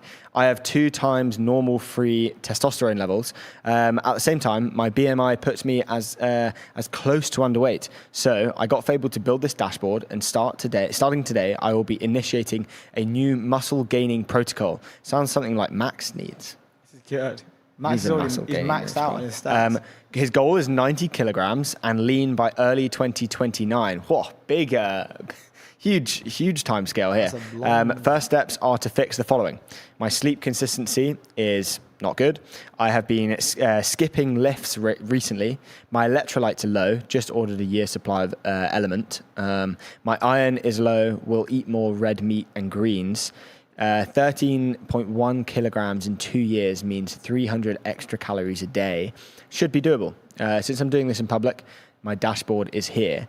We'll just have this screenshot. Does this work? Yeah, this will work. Hit a zoom. Okay, so this is his current weight, 76.9 kilos. These are the goals that he wants to hit. Is that like an outrageous weight gain? So by the end of 27, he wants to be around 80. So maybe what's that? 26 is about there. He wants to be about 70. Oh, wait, hold on. But is that like is that a hard weight gain? Like 78. No, that's easy. What did you get? You did. I did 70. To be fair, it was about 3 years. I came out of uni at 75. Yeah. And I am now about 90. Okay. I hit 90 at the beginning of the year. Yeah. That's like the plan. Anyway, he's got a training floor. This is all built with Fable. Training floor this week, he's done 2 out of 3, or this was a few weeks ago. He has to train 3 times a week. I feel like you need to up that if you want to gain a bit of muscle, pal. Sleep regularly. He's getting 9 hours on average. Wow, that's very good. Consistency, yeah, I think that's too much. Bed median, not sure what that means. The median amount of time that he spends in bed, maybe? Yeah. Oh, wait, so, hold on. Is he sleeping like walking up, or like walking, or like what does that mean? Biomarker watch list. He's got a bunch of these biomarkers that I assume he's pulling from his. I think he mentioned his Whoop. He's got signals. I like this. This is good. He can have a look at this and think sleep duration solid. Wait, move it over slightly. Oh, sorry. Last week he's closed, only 1 out of 3 in the gym. So he gymmed once last week. Not good. Nice. You need to be gymming at least 3 times. Bedtime swung 3.4 hours this week. What does that mean? Not sure. Rob, you're going to have to explain what that means. And he was at 2 out of 3 sessions. So he needs to gym that day. Chest and legs is missing. Legs missing. That's fair. That's fair. But you can see this is great. I think congrats to him. I'm sure it's working really well. Rob, we'll have to get you on. Rob's got a really interesting story because he initially. How many followers does he have right now? He's doing very well. He has 56,000 followers. So I remember when he announced that he was 32,000 followers. Yes, because he went so viral. Right? Yeah. Because like Levels picked it up. Yeah. I think retweeted him, was like, good luck. Rate this, whatever. And he like publicly announced, like, I'm really, really scared. I'm leaving. He had like 2K followers, or maybe less, like 800 at the time. He's like, I'm publicly like announcing the fact that I'm going on this, building public journey. I'm going to move to Southeast Asia. That's where I'll start, and then he'll bounce around from them. And he's had some videos go super viral. One was like why he was leaving a specific country in Europe. I forget. Yes, I remember which that. one That was fairly recent. That did like huge rounds. That was long form as well. That was like 16-minute video. Yeah. It did the rounds, like over 500k impressions. Oh no, more millions. Really? I think so. Yeah. Well, he's doing very well. SuperX, $22K a month. Can I vibe code it? Which is I think is his new one, 9K a month now. Liftoff is doing 38K a month, and we don't know how. Doing a full profile review here. 56,000. He was from the UK. Now in Da Nang. He's making Chad. Yeah. He's making incredible money. Oh wow, he's actually done it. Yeah, he's doing incredible things. I think his goal is to get one of them to 100K a month. So we can check in on that. This is his video. Left my job, left my home, living on savings. Took me 10 months, but I've done it. 10K a month, SaaS, nice. If you can do it, so can I. That was back in 2025. It's about a year ago, and he's now doing, multi 50Ks, 60 plus. So yeah, congrats to him. Anyway, we can move on. But before we do that, Metaview, AI agents for winning teams. The agentic recruiting platform built for radically efficient hiring, end-to-end. Source, engage, and hire better with agents that truly get your brief. Go to metaview.ai. We love them. The team do too. Investor updates hit the timeline recently. I think it was the founder of Listen Labs. And the founder of who? The founder of Listen Labs. Not 11 Labs. AI that communicates at a human level across every channel and modality, deploy conversational agents across every customer interaction, and create on-brand content at scale. Go to 11labs.io. Very nice. Alfred Wildforce started the party, started the fire. His initial tweet was here. Founders only send investor updates when you're winning. Listen has sent 3 in its history, all fundraise announcements. Nobody reads a bad update and helps. They just mark you as dying. This, you can see like Jesse Zhang there over Decagon is coming in. A bunch of heavy hitters came in to give their thoughts about this. So founders only send investment updates when you're winning. Okay, so this is advice for other people. Yeah, I should have made that clearer. He is advising individuals to only send investor updates when you're winning. Only share the good news. And the timeline was pretty split. Majority of people were like, this is dumb. I think it's... Well, let's go through some of the tweets and then we can give our takes. Should we do that? Yeah. Let's pull up Bryson. This is the next one we have on the docket. Refusing to send investor updates when you are struggling is like refusing to ask for help when you need help. There's over a 90% chance that your company will die. If your investors can improve the chances of you surviving by 0.1%, it's worth sending an investor update. Hiding the bad news doesn't make your problem smaller. That's what John Way says back down there. I kind of agree with this, but it's a hard one when you have VCs kind of like, especially ones who haven't ever started a company before, weighing in saying, no, you have to, give me a bad update or a good update depending on the company. Yeah. When a company's going bad, it's very hard to give an update. Thankfully, I've never been in that position yet. I've only been building a company for 10 months. But and so far everything's going pretty well. But you never know, and I think it's way harder than you'd actually think. They are super long to do. They take ages to do. But doing it monthly, I think it's worth it. Yeah, 100%. When things are popping, I think it's really fun to do them because you just get to be like, oh, I can't wait to get to tell everyone about this, right? Like, look how amazing we're doing. I can't wait to see everyone's reactions. And I know Harry Stebbings had another point on this the other day around. If you get investor updates, you should reply to them. They take quite a while to do. It's very easy to be like, great work, thanks. And let me know how I can help. Yeah. If anything's there. Well, you're an investor, right? Let me know how I can help. Yeah. And I think the best investors are not in the way when you don't need them in the way. Sometimes it's just let me put the blinders on and just grind through this and continue on the path I want to continue on. But also when you do need help, they're there at your port of call to help out, right? I think that's probably the best setup.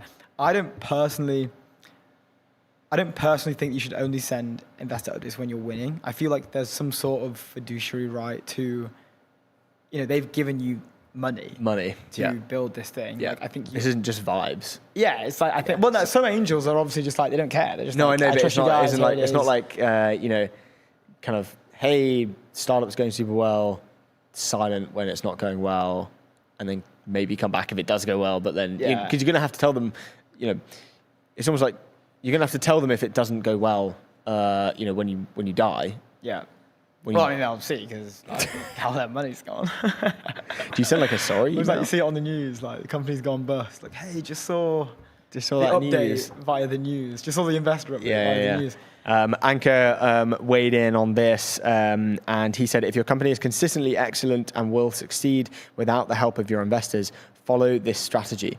If you are like most other founders, where you occasionally need the goodwill of your investors, don't do this. I think most founders, considering who founders are, I think they go into the former, where most think your company is consistently excellent. I think if you're a founder who doesn't think your company is going to be consistently excellent, you actually are probably going to lose. Yeah. So this is kind of like actually one-sided advice, where it's almost, it's saying don't send investor updates when you're losing. Well, I think, I do. I get. Well, like this, if you right? have It's a founder that's going to think, oh, I'm in camp 2 here. I think if you have the swagger though, like if you're just absolutely dominating, you can do whatever you want. Do what you want when you're popping. Yeah, do what you want when you're popping. Like if you don't have to send an investor update because you're just absolutely crushing it, then it's like, yeah, fine. And the investors aren't. The investors will update you. Yeah, literally though. Like if you just have all the power. Like you don't need to. I don't think you need to, writing, hey guys, like, yeah, I crushed it again. Like this is getting kind of long, kind of busy type of thing. I don't think that. I think every business needs to have, it needs other people to help it, regardless of what business. Yeah. You're always going to need some form of helping hand. I'm sure. I know, but the main thing for me is like, I think you do kind of owe it to them to give them updates. Yeah. I think you're right. Fiduciary duty. Is the simplest answer here. They've given you money, you have a fiduciary. And it does suck when you have to write a bad one. Ours have always been like pretty good because we had like great, luckily enough to have, great velocity over a very, very short timeline of 9 months. Yeah, last one was like 600 mil ARR and like, something like that. What, for us? Yeah. Yeah. That would be pretty nice. But when it's funny because I think when you do when I did the first one and like everything was like great and we were crushing it and like I made it like not really long but you kind of shot yourself in the foot there. Yeah, a little bit, but like we'd been advised by some of the guys. We kind of looked at it was Beehive's one that Tyler used to do that we thought was like a really great one. Well, he has 4 lines basically. Like, he has a newsletter, a monthly newsletter that goes out where he runs his investor updates on Beehive, and you can. If you're even not an investor, he'll put you on the newsletter. Yeah, which I think is super clever. If there's someone who wants to just like check you out, maybe wants to come in the next round, or someone that you're kind of trying to sell as an investor, he'll put you on the newsletter, on the newsletter list. I think that's so clever. I think Sean Puri has that story where I think he was an investor on Beehive, in Beehive, sorry. And then got put on the investor update list, and then realized how much the company is crushing. And then when the next round came up, he was like, I'm definitely investing. Like, regardless of like the company, I'm just investing in this founder because it sounds like he is crushing and super locked in. And they can be incredibly strategic, right? They can, is it like Adrian, like a good friend, has this strategy, where monthly you will get. It's like people he's met with, or like people that he just have their email addresses. Yes, like friends. It's like, hey guys, like if you're getting this, like it's kind of like an investor update for non-investors or just like supporters. You're part generally. of the club. You're part of the club. Here's everything that happened internally this week. Here's like who the new people that we've signed. Here's all the news from our clients, which is a great one. Like who's raised, what the product pushes are. And then here's everyone I met this week and had great conversations with. And it's links to all of their LinkedIns, to their exes. So it's just like, I remember when this guy came to London, when I first met him. Mega connector. Bro, like he was in London for maybe 2 months or something. Like they were setting some stuff up here in London. This guy's network was like He's from New York, bonkers, typically. But like within the space of, 2 months, he had one of the biggest... He was connecting me with people I didn't know. And I've lived in London for like 5.5 years. Like, in the space. All through his... through his like strategic means of communicating investor updates type things.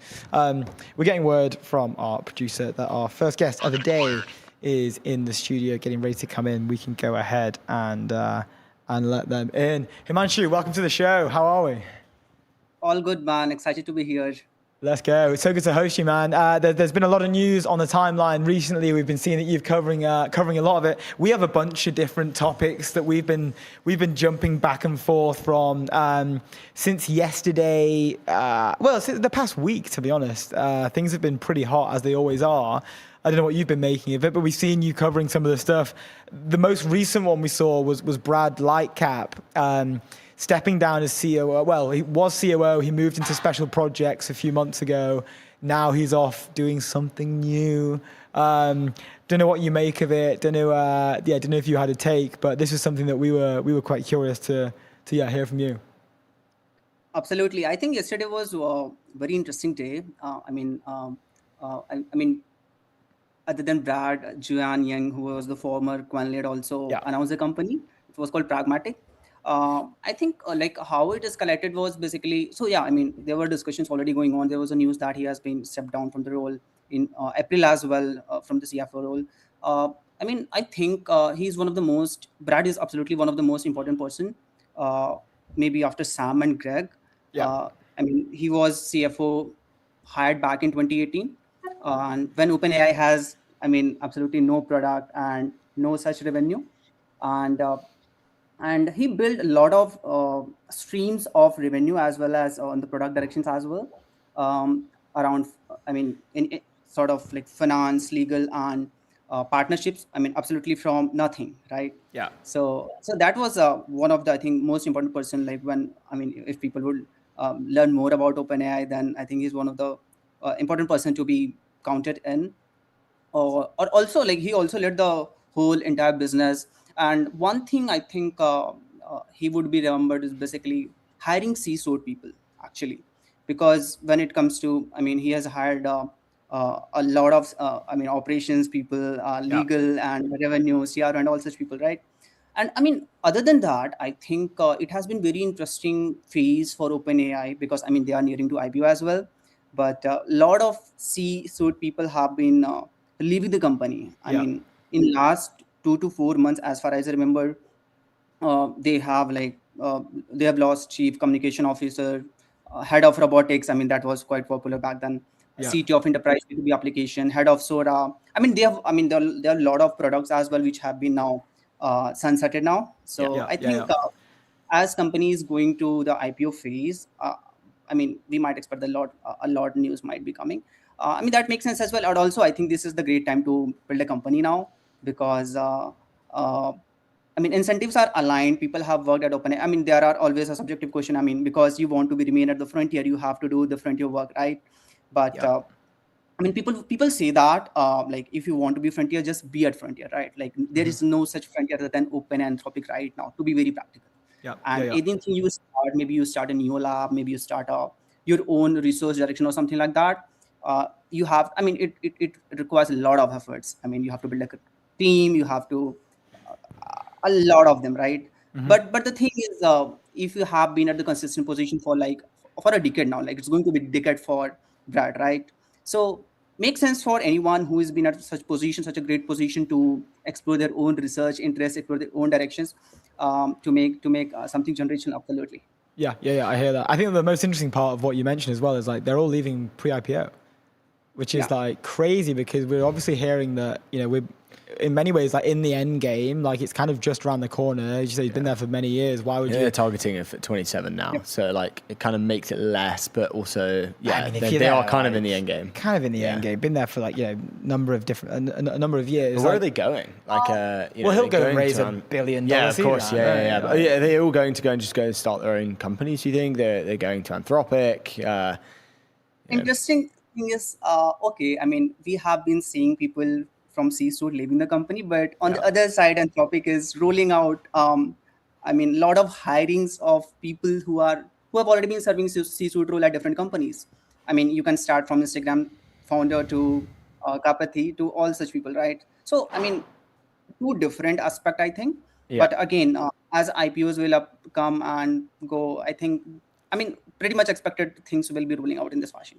Yeah. Speaking of Anthropic, we saw the watermark rollout kind of kickstarted from the EU's EU's AI Act Article 50. I think it was the main thing that was included. It was funny because we actually covered this on the day that rollout happened, and like no one really cared about the article itself. And then until we saw that, you know, these watermarks were getting released in Anthropic, everyone was like, "What the hell is this?" Like.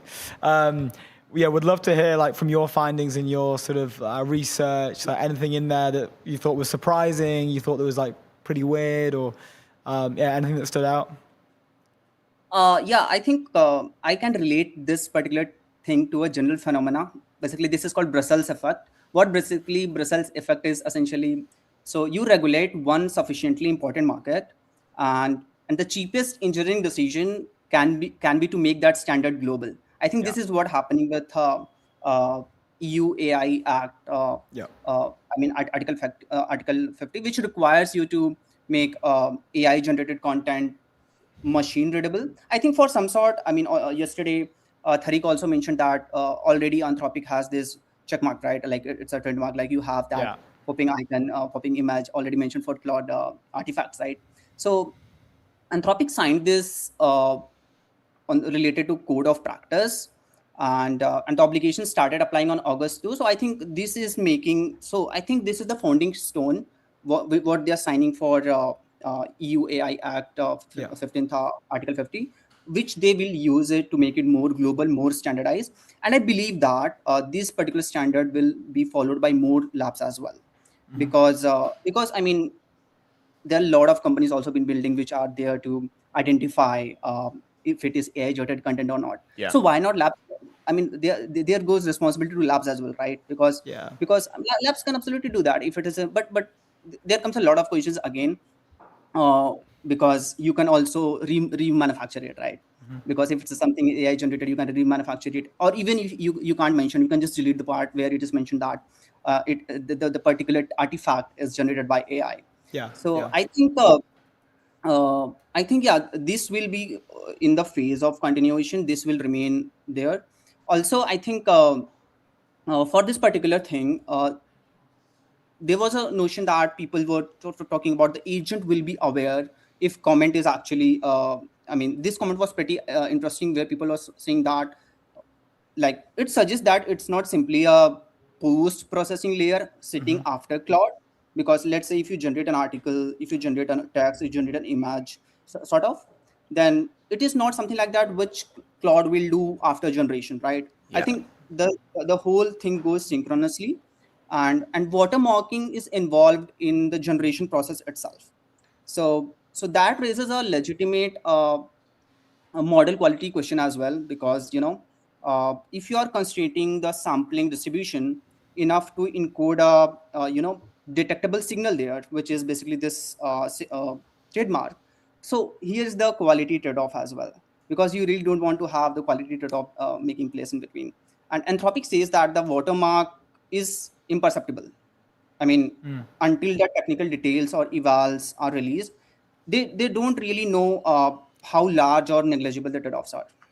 We thought that this makes a lot of sense for like short form generated content, like AI generated content specifically. And when I say content, I'm not referring to like products or like code, or like, I just genuinely mean like short form video, basically. We were chatting about this the other day, and like we've seen it just one shot boomers.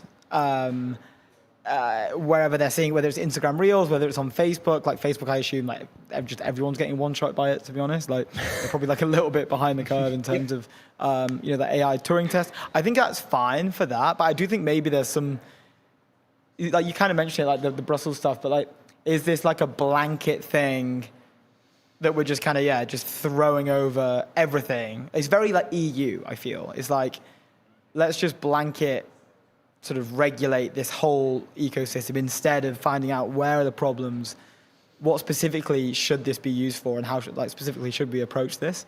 Yeah, I don't know what you make of that.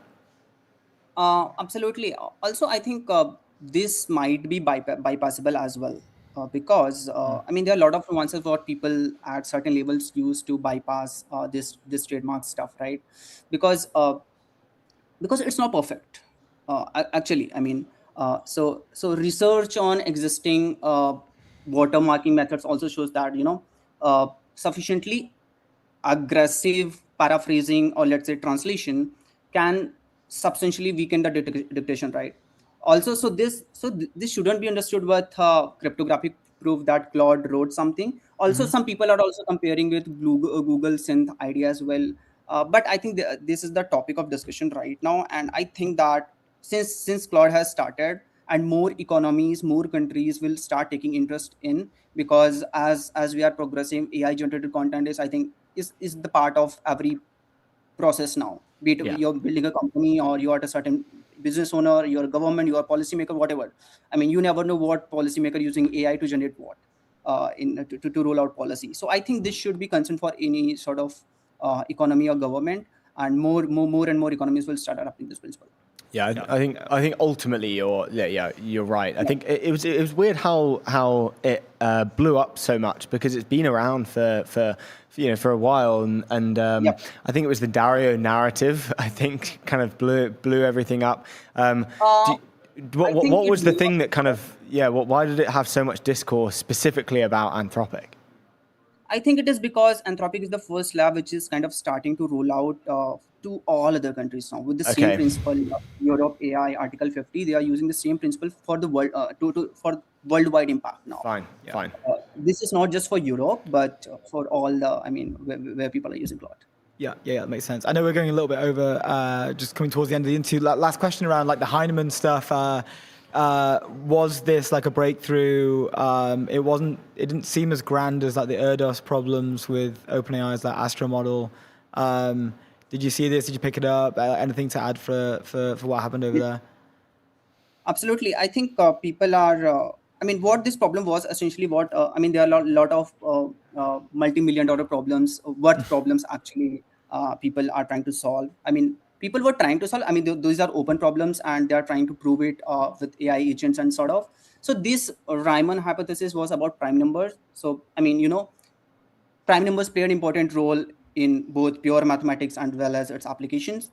And the distribution of such numbers, along with among all natural numbers, does not follow any regular pattern. So there was this scientist, actually German mathematician, Riemann, who observed the frequency of prime numbers are very closely related to the behavior of certain elaborate function, which he called as Riemann zeta function actually.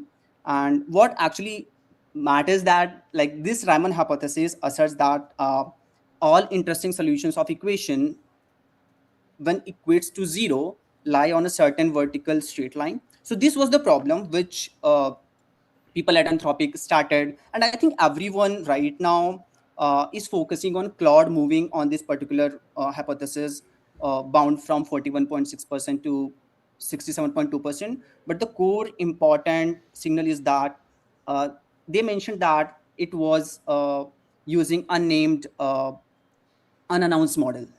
So the thing is, this is not public model. So this is Anthropic's in-house model. This could be a checkpoint for Fable, Mythos, Opus. We don't know. Okay. Right. So this is the first thing people should know, and the second is I'm going to talk about the commercial perspective of that. The commercial perspective is first Jared ran the whole agent simulation, everything, and it was for the output was 31 million tokens with 60 parallel agents, and it was run for 36 hours. So a normal user really can't. They are like what? You can use for maybe one agent trajectory or a couple of them, but you really can't dedicate 36 hours or even a day to solve a Riemann hypothesis, right? So I think this thing, absolutely, the models are getting advanced, comparison and intelligence are becoming so good, the post-training is becoming so good that models becoming intelligent solve the problems. And now they have used 60 parallel agents. to solve a certain problem, which actually didn't solve that particular problem, but it solved the problem related to it, right? Sure. And all these 60 parallel agents are actually okay. So this is, I think, can be related to how a research economy is. So if you get if you set a time of, let's say, 30 days, give you to 10 researchers, you can estimate that, okay, like they were running some experiments and a lot of them were failing, few were succeeding. So this is what happening with these 60 parallel agents as well. Most of them were failed. I think about 30 have failed. 2 were actually used to write that particular paper, and the remaining were used for verification. I think verification is the important aspect here, because okay, model is model generating anything, it is non-deterministic, so you have to verify. I think scaling generation without scaling falsification would just create more sophisticated hallucinations. Yeah. So there were a lot of agents being involved. I think more than 20 or 30% agents were involved for verification. Yeah. Because okay, you have given agent an enormous power to work on something. It is generating so many things, going to problems, writing Python scripts, generating solutions, but you have to verify at each layer. So a lot of effort is being pushed to this verification. I think this is the most important aspect right now, and will be for any sort of this mathematical aspect. Yeah. Himanshu, incredible. We're going to have you back, because we are 4 minutes over and we have our next guest coming in. We would love to go back to this when we can. It goes without saying, we would love a correspondent on this type of stuff, and we would love it to be you to help us understand this stuff, because it's a little bit too far out of our wheelhouse. But we'd love to have you back on the show. Thank you so much for joining us. Pleasure to be here. Thank you so much for having me, guys. Anytime. Thank you. Cheers, sir. Thank you very much. Up next on the show, we have Azeem coming in. We've got a bunch of stuff to break down. I mentioned it earlier. Chinese open source, robotics, Unitree's IPO. What else have we got? The AI economy report. We can get into that very, very shortly. AI economy, everything else. It's going to be good. It's going to be good. Let's do it.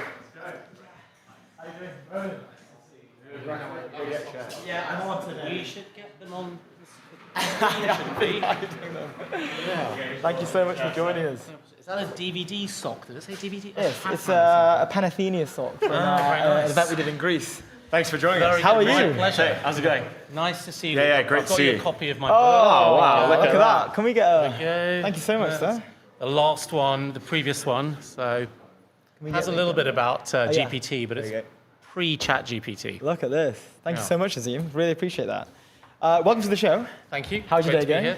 It has been hot. I'm wearing a jacket We're because boiling. I'm on TV. So we usually warn people that it's like a sauna in the studio. So sorry if we didn't give you a heads up about that. Right. I've just come back from Athens. It's quite hot there as well. Okay, I'm sure it's very hot there. Where do we start? I think maybe we have in our notes that we'd love to maybe start with the state of the AI economy report. Sure. Hear it from the horse's mouth, maybe like an overview, and then we have a bunch of questions that we'd love to get into. Yeah, well, it's the $7 trillion question, isn't it?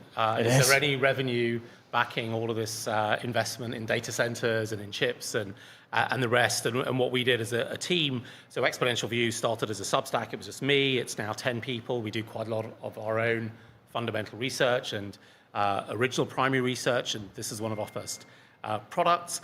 And we went off and said, how much is really being spent on AI? How much of that is real? How much of that is unique? So we don't want to count a dollar twice. Yeah. And the number that we came up with to the 12 months in June 2026 was over $110 billion, which is really a big number. It's 3 times faster than mobile, 3 times faster than the internet, 3 times faster than essentially any of those sort of early 2000s technologies. Wow. That's 110 to June 2026. The next 12 months to July 2026, so July 25 to July 26, $126 billion. So July 26 was roughly a $20 billion month for this industry that did not exist, did not have a cent in revenue. Yeah. The day before ChatGPT launched. What does that acceleration tell us? Yeah, what does that mean as well? Well, I mean, it means that this can't all be made up spending. Yeah. Right? Yeah. So, of course, some of that $126 billion are the big foundation labs spending investor capital to train their next model. Maybe it's 20% of that. And some of that is the startups who ETN hosts regularly, spending their Series A on tokens to vibe code the next whatever, Tinder. But that's also a small number, probably about 4 billion. Yeah. The vast bulk is what I say on American shows is Main Street, and normal consumers spending on their AI projects and products. And I think if you've ever been into a big company, you're probably happier off using Claude or ChatGPT than the sort of in-house version. But they've only just got started. I mean, if you go and talk to, I'm sure you've seen what people are saying about traditional companies. They're really in the shallows. They're in the paddling pool of using AI. So I think it does tell us that it's really, really early. But you've got to remember that these curves don't always just go up, right? Something could happen, but I think the momentum is pretty real. So that what you've just said there makes me think. You talk a lot about the kind of like exponential gap and how incredible the technology is getting, but then you've got the gap between how institutions and companies are actually using that. Sure. The number is already so big. So what then happens when you kind of make that gap smaller? Surely, like what are those expectations for that $126 billion number? What then happens when that gap is just getting smaller and smaller and smaller? I think you're right about the gap. I mean, the gap is that it's really, really hard to get AI right in your companies. And some companies have started to do that. I think Anthropic obviously has. Coinbase claim that they have. I think Box seems to have done. But the vast majority of the companies that we run across in day-to-day are very, very early. Yeah. They will spend more money. I mean, when I go and I get to talk to about 100 CEOs a year from big companies in Europe and in the US. And the thing that I hear from them is people haven't got the result that has them wanting to call their chairman and break his summer holiday yet. They're all confident they will get there, and they all plan to spend more money in the next year.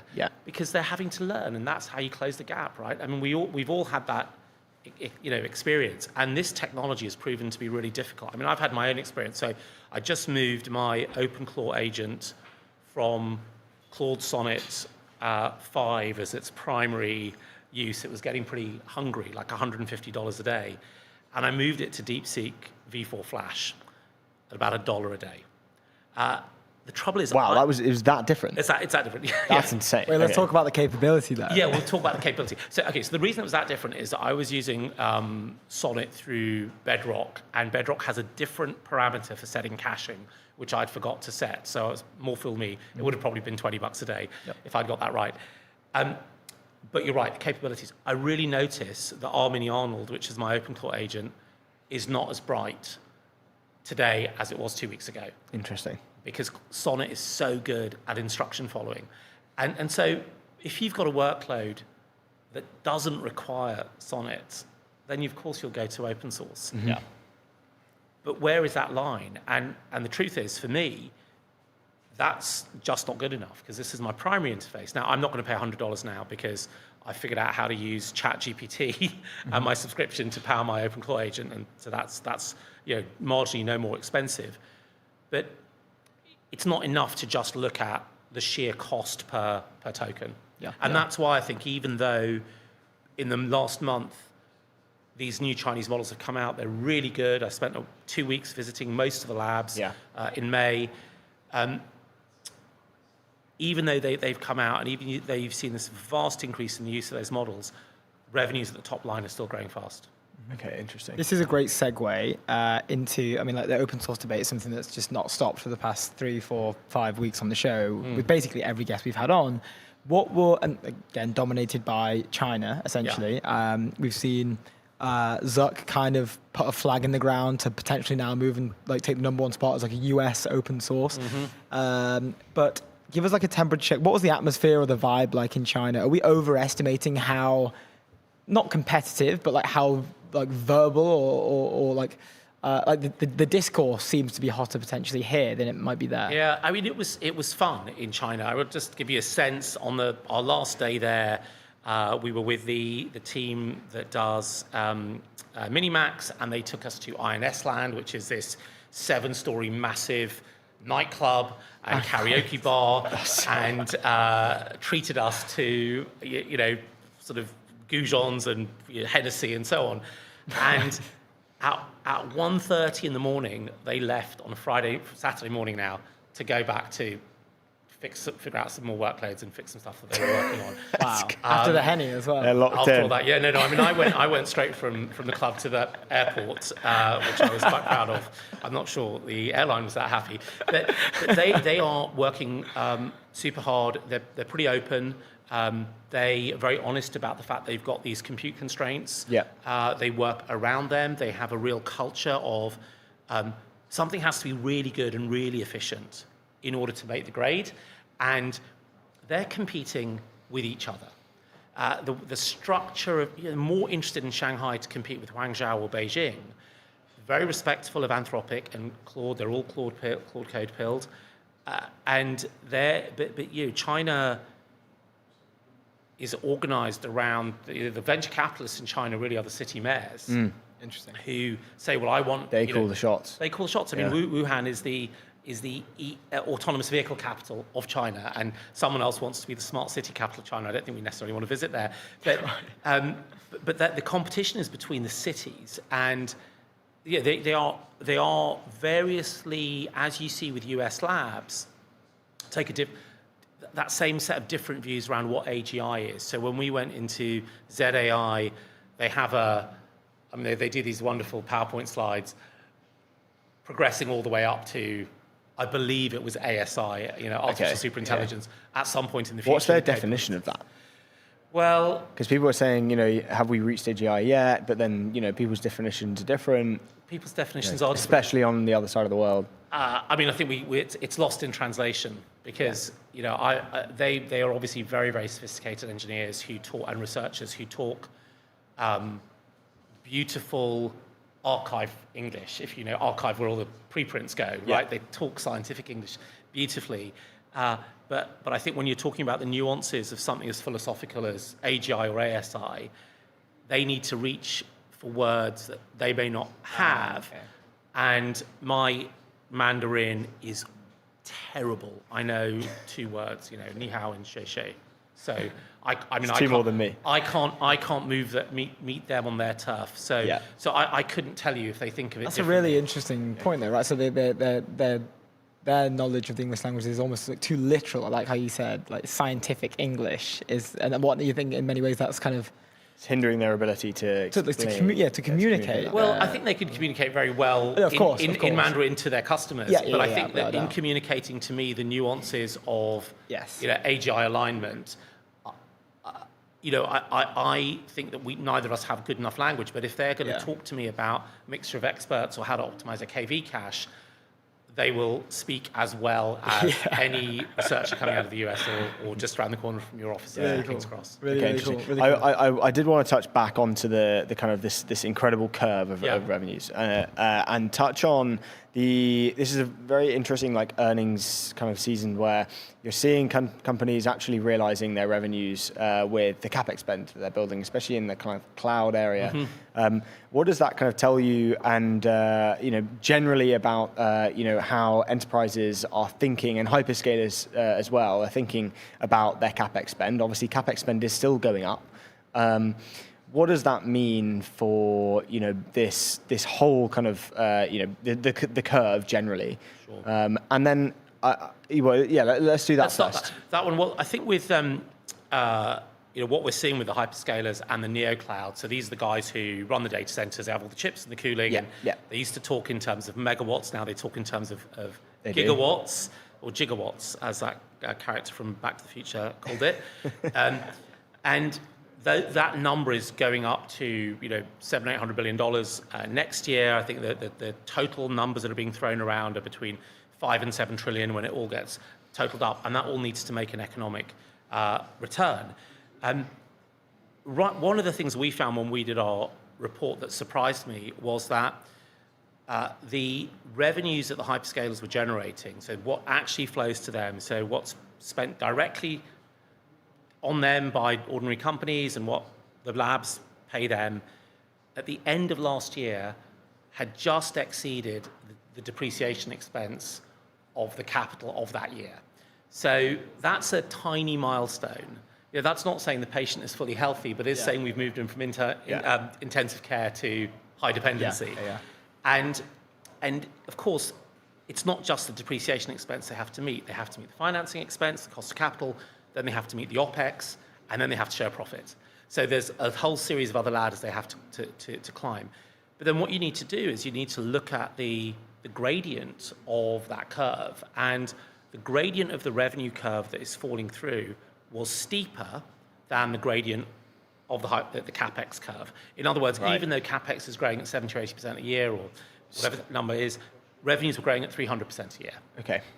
And so there is, so I wouldn't go as far as saying they're going to reach escape velocity. They're going to break the. But we've hit that kind of threshold of. There's one little threshold. They've got over the first hurdle. Right? There are 9 more to go.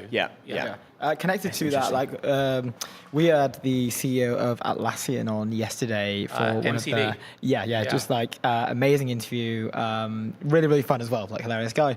But something that came up was we've seen traditional software companies beat earnings. But the stock isn't showing any sign. With Figma, I think had a great earnings call, and then the stock tanked 15% that day. After and it's not. It's pretty consistent. But Atlassian, after beating earnings consistently for the past 4 quarters, right? It was 46 in the end. It was 20 on the first day, and I think another 20. They'd been consistently performing well over the last 4 quarters, but it was only just now when these kind of SaaS apocalypse comments were almost reversed, and we were kind of chatting around why do we think that is? Is this the companies aren't really positioned to capture the future value of AI maybe, and no matter what they're doing? I think analysts are lagging indicators. So equity analysts in general will move quite slowly because the incentives are against them to break consensus. It's not like being a hedge fund manager. You can be scurrying around with private capital and you can spot some tail risk that other people haven't and put a trade on it, right? Famously, Michael Berry at Sign Capital around the housing. So they don't have the incentives to rock the boat as far as that. So the way that I think the purpose they serve is they give you a consensus and they give you a range and they give you a dynamic chart, which is how are they revising their price targets over time. And I think this is not financial advice, but I mean that's the way I interpret them, and I always do my own work. So why did Atlassian do well, and why is it possibly different to Figma? I think one of the reasons why it took such a long time to get there was because the SaaS apocalypse narrative was so inculcated in people's minds. Especially in the capital markets, that was hot. Really hurt. But as you know, because you have capital markets people on your show all the time. Capital markets at times like this is a game of hot potato. And you don't want to be the one who's holding it. So if there is a sense that this is an end-turn game, but you don't know how many end there is and how far you are, you'll take risk. You'll go risk off.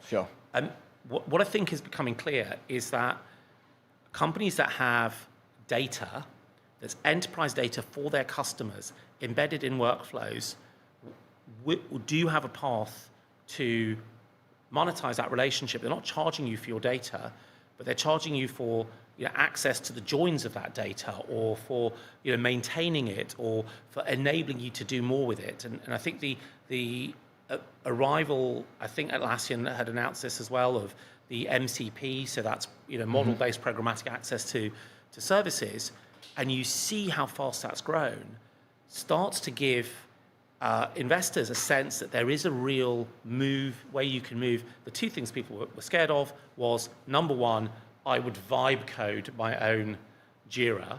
Anyone who's used Jira would definitely vibe code something else. And number 2, that you'd go away from per seat pricing because of agents. And what Atlassian showed, I think ServiceNow has started to show it, I'm sure Salesforce will also start to show it, is that there is a model which is a per transaction model which has got super revenues and which grows really, really quickly. Now, what you might then argue, sorry, just to kind of round this all out, okay, you might then argue that this could be the Datadog story. So as you may remember, I'm suddenly realizing how much older than the two of you I am, but Datadog had this absolute spike of their revenues for a while, and then CFOs wanted to control costs, right? And it's still a fantastic business, and it's doing super, super well in the observability space, but cost controls comes in. So some investors might be looking at the Atlassian story and saying, well, that's fine, but that's because the CFO hasn't got the bill yet. And when he gets the bill, he's going to put controls in. That may affect a short-term story. I don't think it affects the pathway to reinventing the business model around programmatic access to these underlying data. Now, Figma, I think, might be different, because I'm not sure how much of that data exists in Figma. Okay, so and this is breaking news today. Lovable just raised 400 mil, just over $13 billion valuation, and we read I think it broke on Wall Street Journal, and we read the article, and they kind of go through some of their customers, and some of which are Nvidia. They're building internal tools to make workflows better. Now, 10 years ago, that would have been a SaaS business, it's completely separate. Different business doing that, and that wouldn't have been personalized software. Now, does someone in the capital market see that and think, potentially there's some disruption? There is definitely some disruption there. What does that? There's such a huge valuation. I think their last valuation, $6.6 billion, and now 13.3. Well, congratulations to them, a great European of course, story. They also have such a brilliant brand name as well. They do, too cool. And I think one question is going to be, to what extent is the work that people are putting Lovable to replacing existing spend in SaaS, either as a like-for-like replacement or as a just a sort of a substitution of spend. Our experience when we use Replit, I should say I'm the only one left in the team using Replit, because the others are more sophisticated than me. And I had it built my CRM for me, for exactly what I needed. And so I'm paying $45 a month for that, rather than probably 39. but I'm getting what I want. So what does that mean for someone who's an investor in a SaaS company? I think a couple of things. One is that Lovable is still tiny. So what it does is it becomes an acquisition target. And if I was a potential acquirer of Lovable, one of these enterprise platforms, I'd want my business development people to be distributing Lovable, working with them, starting to get to know them, so that we are in a better position to acquire that business, have more insight. I'm not sure how many of these businesses themselves will necessarily become big enough to be independent. Anthropic, OpenAI for sure. But even someone like Cursor, much bigger than Lovable, was not able to do that. Yeah, very interesting. That's interesting. I know we've only got about 4 minutes left, sorry, so I do want to give you really long No. This is exactly why you're here. This is great. I did want to move on to going back to the China trip. Sure. We covered the Unitree IPO and the robotics area in general. We had a guy named Lucas Ziegler who came on yesterday just to talk about what they're doing over there. Remind me where he's from. Berlin, I think. Is he from Germany? The founder? Is that right? Yeah, so he founded this. He does a bunch of stuff. Botnanda is what he runs currently, but he's also he provides distribution services to physical AI companies. Really cool guy, great guy.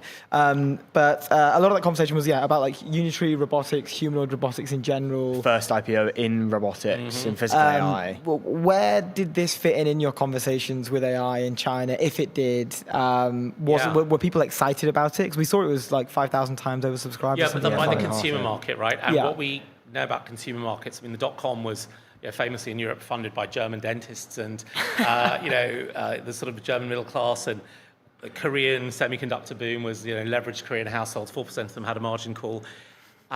So what happens in consumer land is never a good signal. It shows an enthusiasm.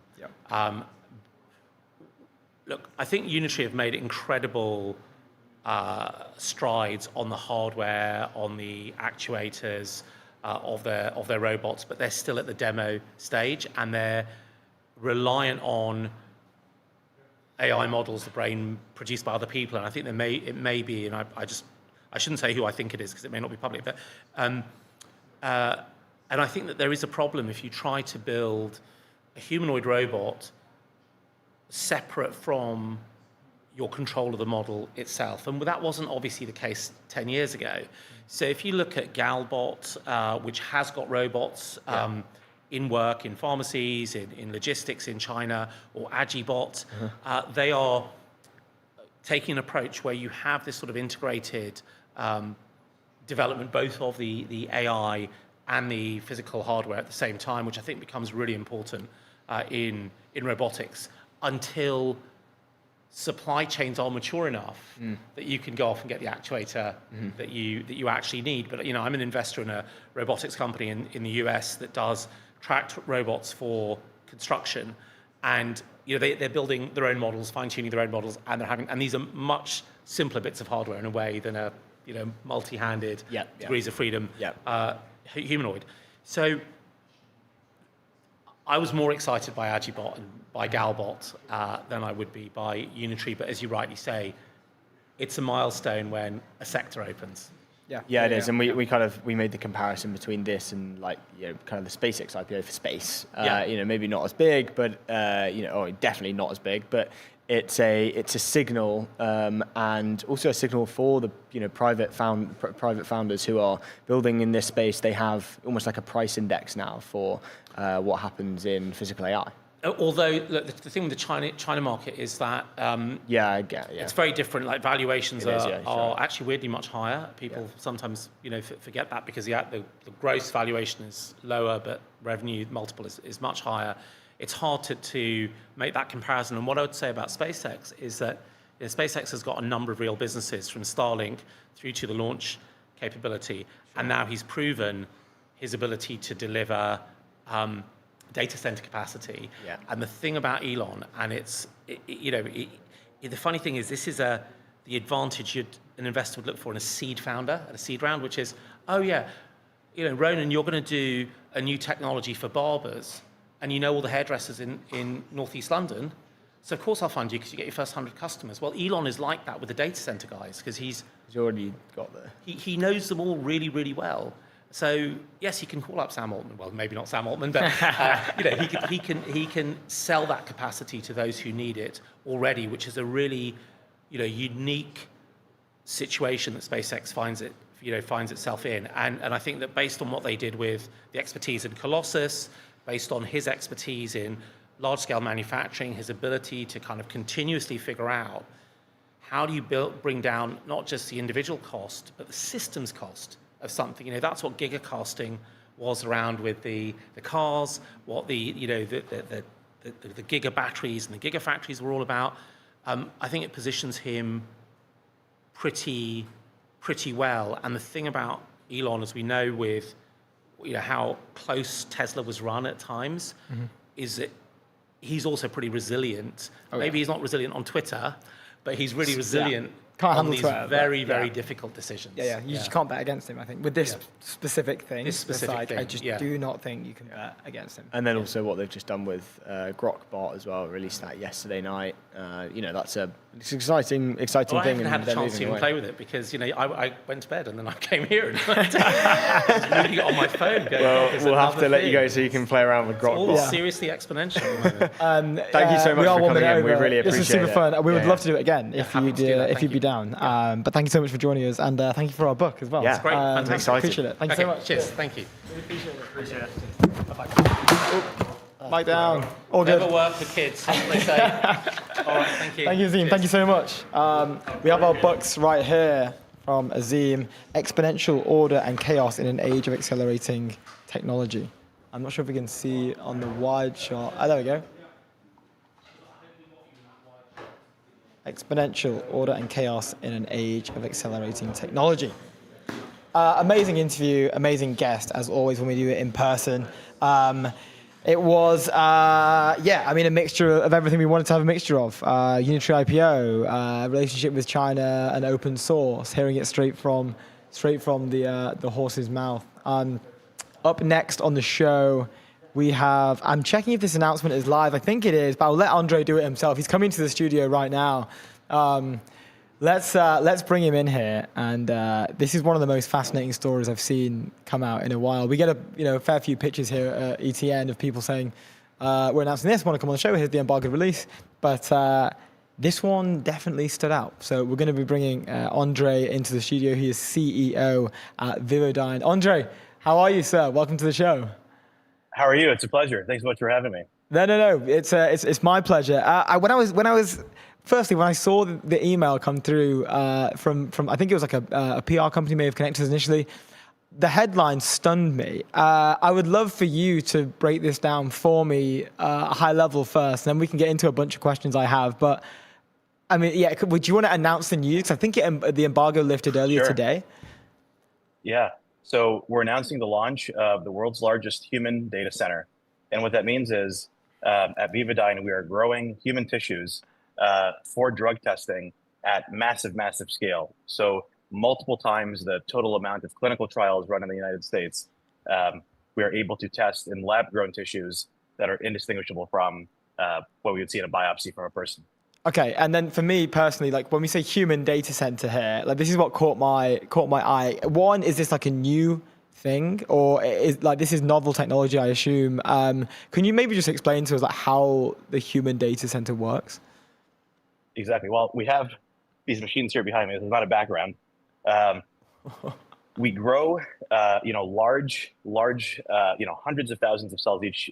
These large tissues of all the different organs in the human body, both in healthy and disease states, and we are able to use those tissues to understand fundamentally how biology works. And we do this really by allowing AI to perform experiments on those human tissues at large scale. So these tissues are thousands of times larger than anything that has been kind of used before, larger than organoids and the typical cell cultures used in dishes. And what it allows us to do is get this unparalleled look into how the complexity of biology and disease really work and what we can do to stop and reverse disease.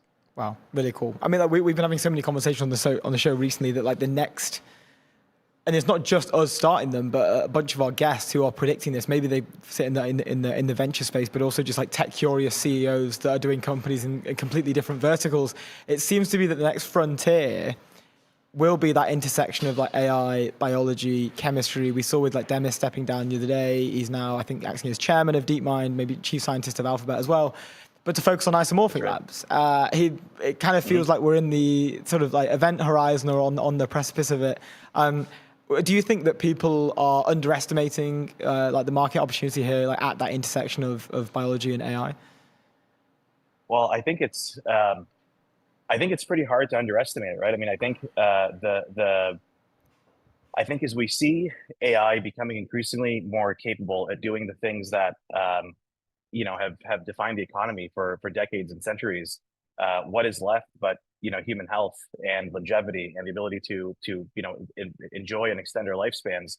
And for those same decades and centuries, we've been trying to overcome some of these very fundamental existential kind of mountains ahead of us in the way of debilitating disease and cancers and the chronic fibrosis and neurodegenerative disease that we can't seem to solve. And so the ability to provide these advanced models with not just like the intelligence to reason about biology, right, and understand kind of what's laid out in the platter, but to have the data and the facts on which to build that reasoning is profoundly important. And so I think it is impossible to understate the impact of this. And I think if we're really thinking kind of big picture and over many decades or centuries, what happens to us? Like what happens to biology if we have these this kind of silicon intelligence that can do all of the intelligence work that we can, and even far greater,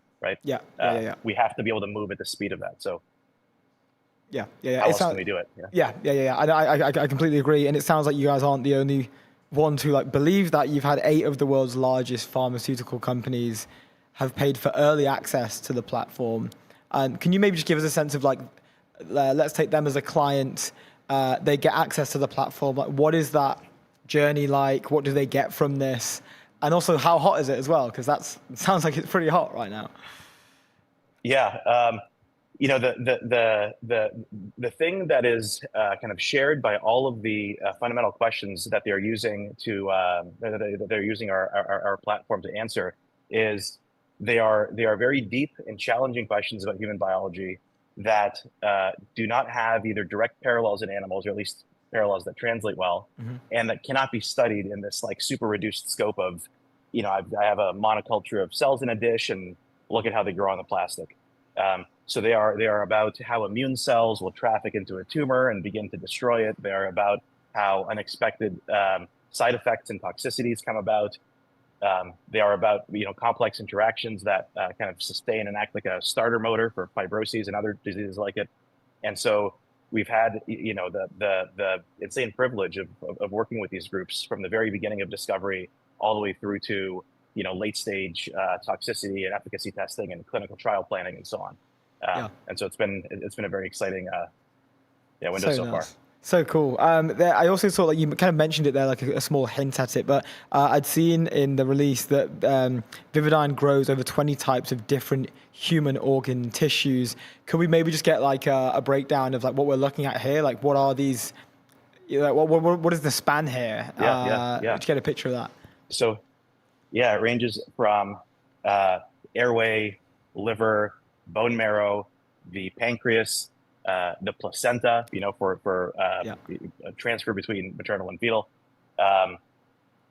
all sorts of different diseases within those tissues, diseases of the blood itself and systemic inflammation.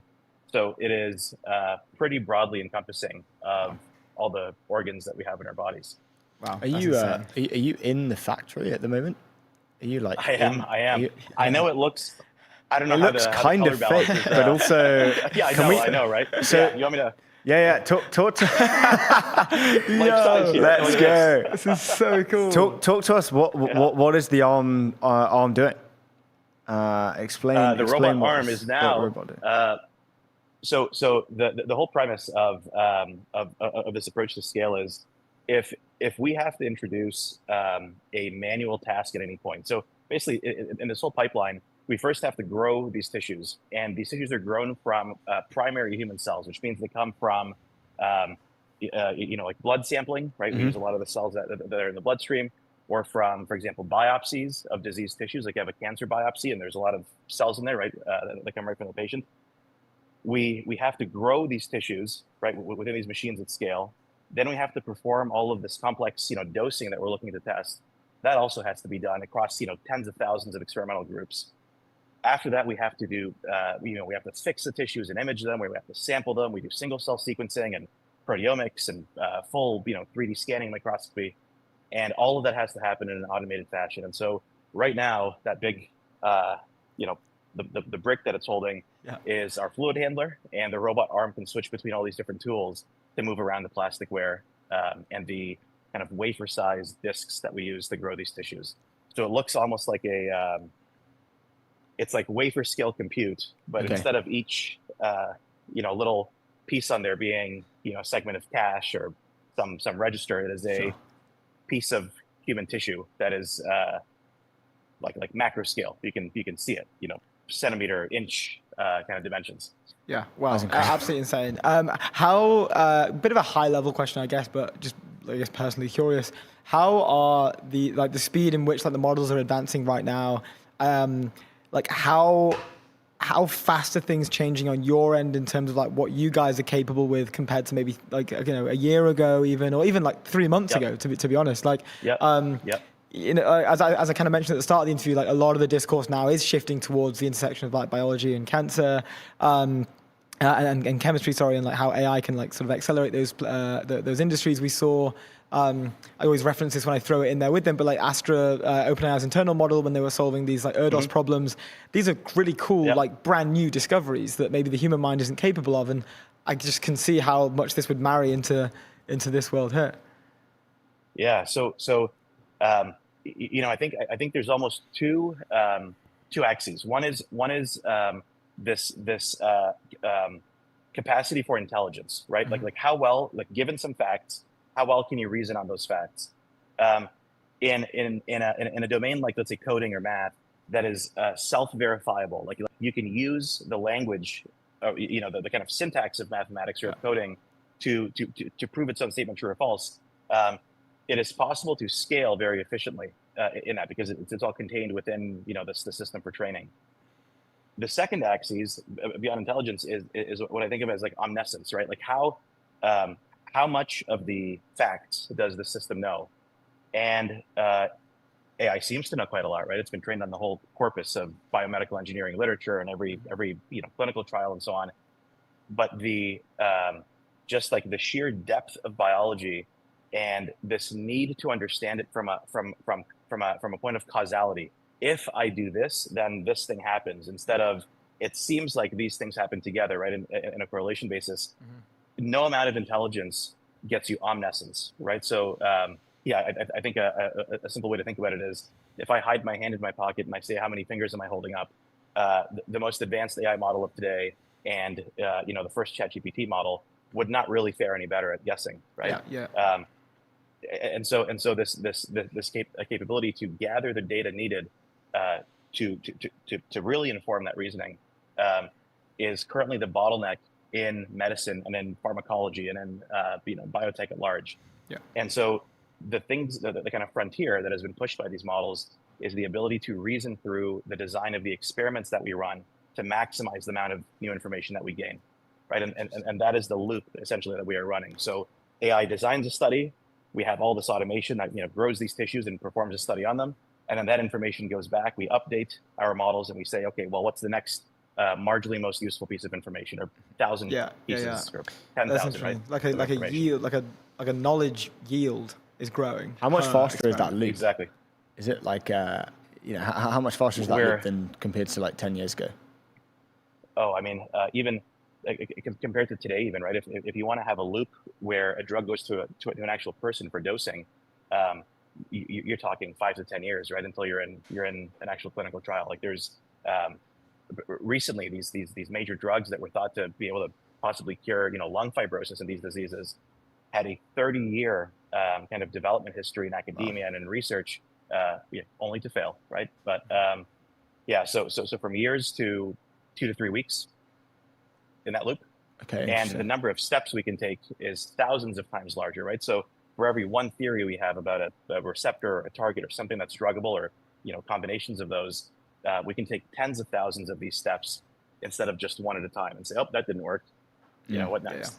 Do you have a personal sort of North Star, like maybe not like the company one, but like, is there like diseases that you've set out, like founding story in a way, like why was this set up? Like, why was Vivodyne created? What's the end goal for you?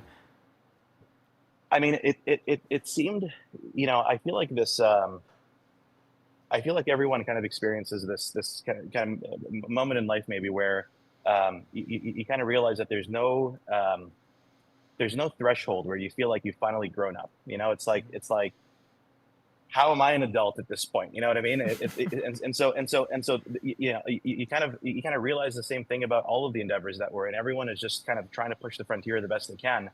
And I just found it so crazy that we have, I mean, if we just look at the technology around us, and satellites in space, and we're trying to go to Mars and electrification and everything, and then you look at how we are doing, like how we are pushing the frontier of medicine, and it is with, rat studies and 3 hamsters and a pigeon, and it's like, what are we doing? And so I was extremely lucky to have met my co-founder Dan Ha, who had invented this idea of the organ on chip, and I did my PhD under him.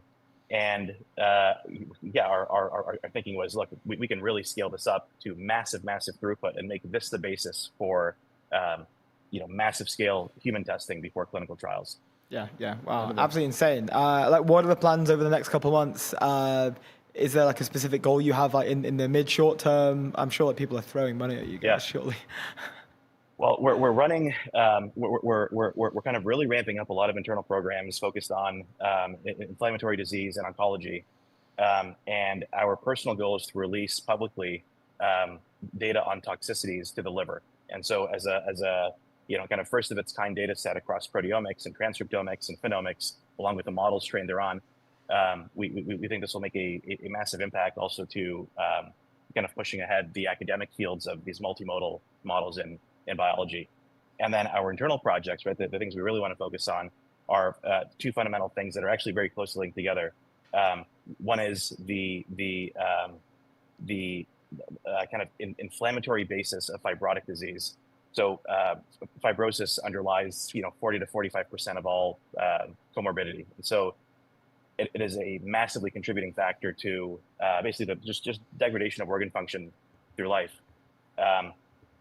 Together with that, solid tumors that are not really curable or druggable with single targets. Mm-hmm. The immune system, they start to evade these like single target drugs, and you end up with a resilient cancer that you can't get rid of. And so this ability on our platform to look at combination therapies at massive scale really is unparalleled. And so across those two domains, fibrosis and solid tumor oncology, we think will make some major strides. Really cool. Love to really see cool, it. dude. We are 3 minutes over, but thank you so much for your time. This has been fascinating. Would love to have you back on in the future for any more updates you guys have got. That's terrific. Thank you so much. Amazing. Thank you, Andrei. Thank you for your time. See you soon. Cheers.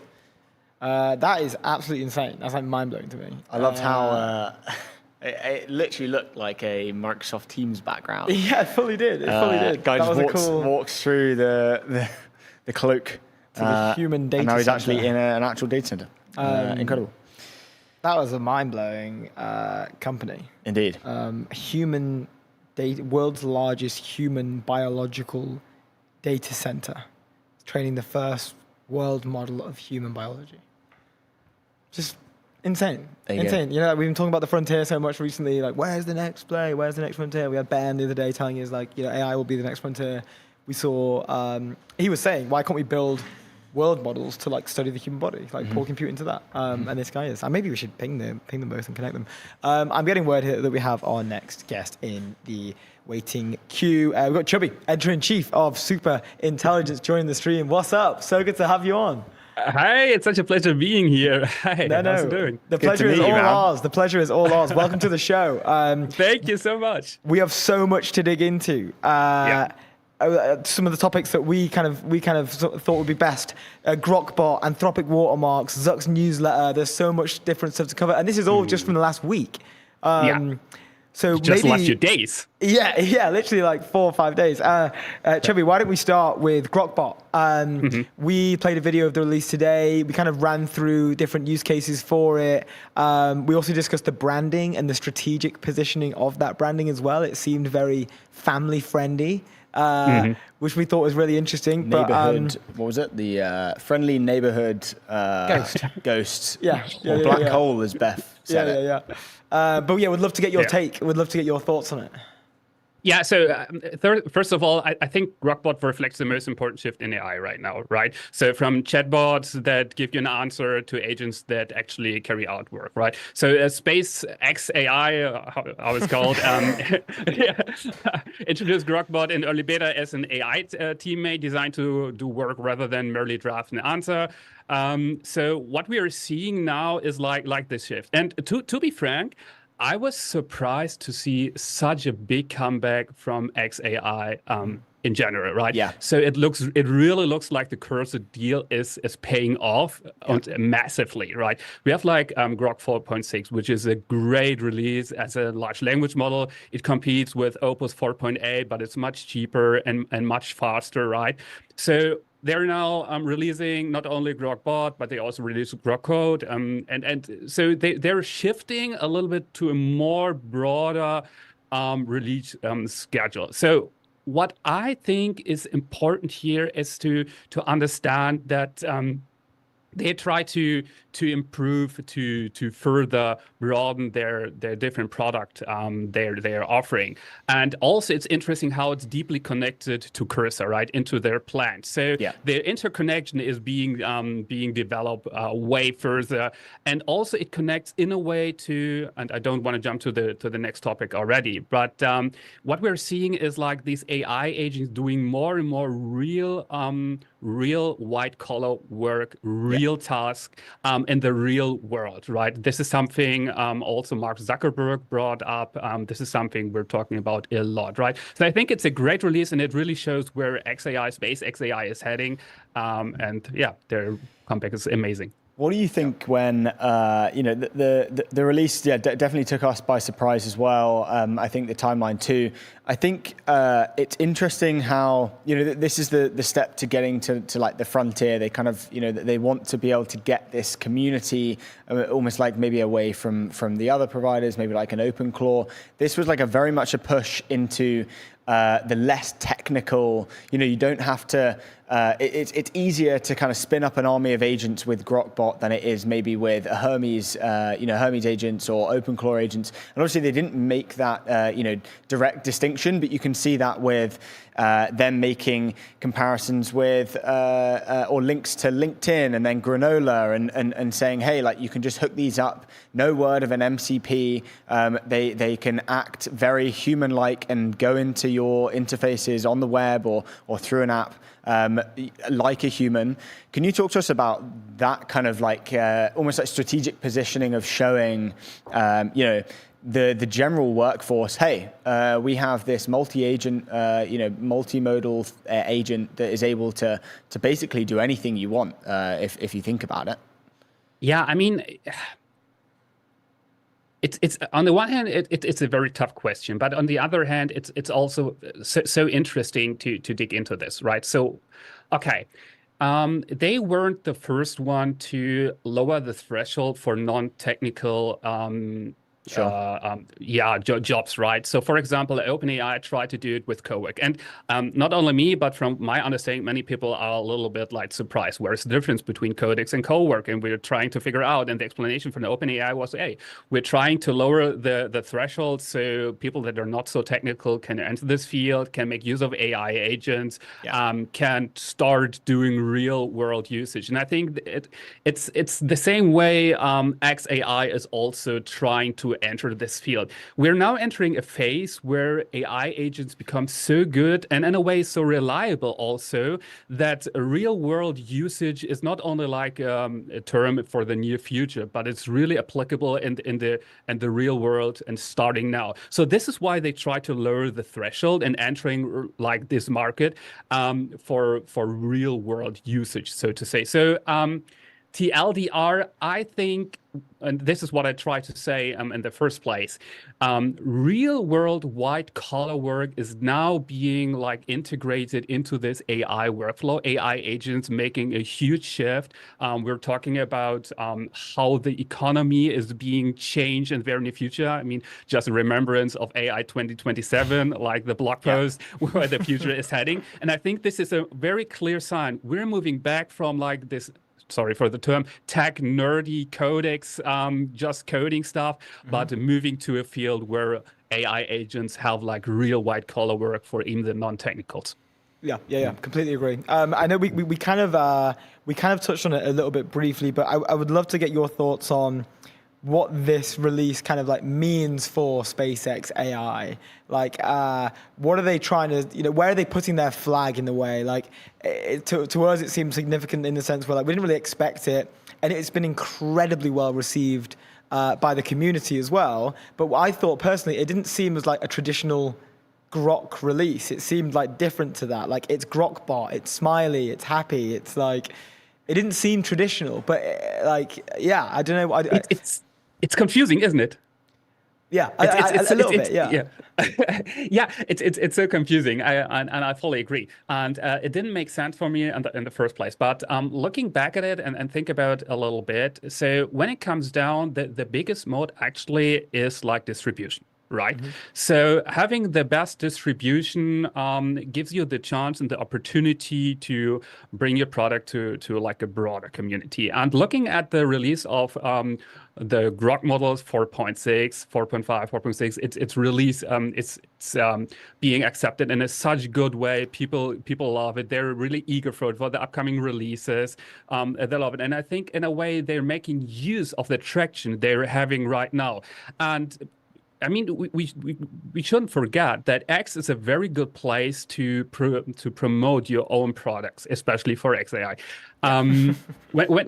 So I mean, a few weeks ago, there was a heated discussion about the data center in Colossus 1 that is being leased to Anthropic, and the talking was about, hey, okay, so it looks like Grok is not being used enough. People don't seem to like it and whatnot. And I think the traction is like changing, and they understand that the new releases and the deal with Cursor really pays off, and they're now making use of this traction, and especially like the distribution platform.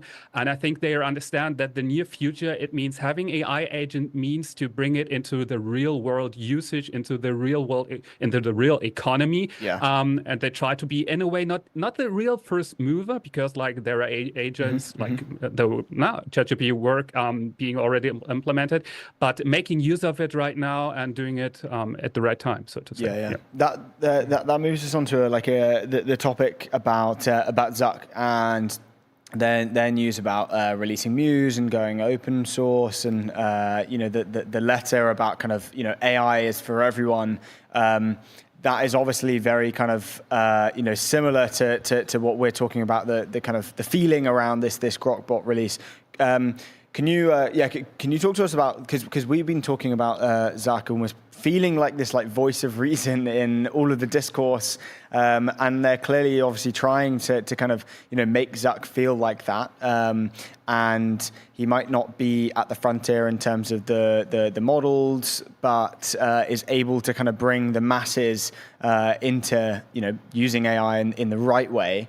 Can you talk to us about that and that positioning there? Yeah, I mean, you already mentioned it. They are not competing with the very best models and the very best frontier labs right now, right? They don't have a Fable 5 model. They don't have a model that competes with Soul High. But what they're doing is giving us good models that are very efficient and at a good pricing. Well, he also came back to, in a way, where he comes from, releasing open weight models. I mean, we all remember the big Llama releases. I was a big fan of Llama, and they stopped releasing and developing it, and it was sad to see in a way, and China took off, right? All the open source, all the open weight models now come from China, and we all know the heated discussion that is also taking place about open sourceness. Is it a threat? How to, in a way, compete with China at all, right? Especially in the open source market. So it's good to see that Meta is now going back to the roots, so to say, and releasing an open weight model. Well, of course, it's not only because they love humanity. They maybe do. I don't know. But obviously there is it makes sense to release models that are kind of open, because it obviously attracts developers. You can compete with Chinese model in the ecosystem. And I mean, you have also the distribution. Meta is one of the biggest distribution platforms. So what they can do is make use of exactly this, what I was mentioning with XAI and this in the same place. So bring out the models to them. But one point I want to clearly underline in this discussion. So his blog post was interesting, and two points I think are very important to mention. First of all, he proposed a future also about agents, where they help you in your day-to-day life, being an AI health coach and whatnot. And I think this is the future we're already heading to. We're seeing OpenAI have this already implemented health feature in the United States. In Europe, we don't have it because of all these privacy rules. But what we're seeing is agents that help you in your day-to-day life, right? But they are also telling in the very beginning that it's being data secure. They cannot see what you're using with your AI engine. This is good to see. At the same time, he gave, I don't want to say a promise, but he was very clear that he sees in a way job growth, and that this future of superintelligence is no real harm for the economy and the jobs we're having. And actually, to be frank, I don't really agree with this take. I'm by no means a doomer, but looking back at the release of Grokbot and what we're talked about, AI agents, and now starting to do real world usage, entering the economy and like real white collar tasks being more and more reliable, that you can give them like real tasks. I do think we will see in the very near future impact on the labor market. And I do think that there will be either a huge shift or, and maybe Dario Amadei was right in this regard, we see a bigger wave of joblessness coming. So I don't agree with Zach in this regard. And I think we need to discuss this properly, actually. Yeah. No, I completely agree. We are 2 minutes over, and we have our next guest. No apology necessary. We love it when we go over. It means we enjoyed our conversation. It means we're having a great chat.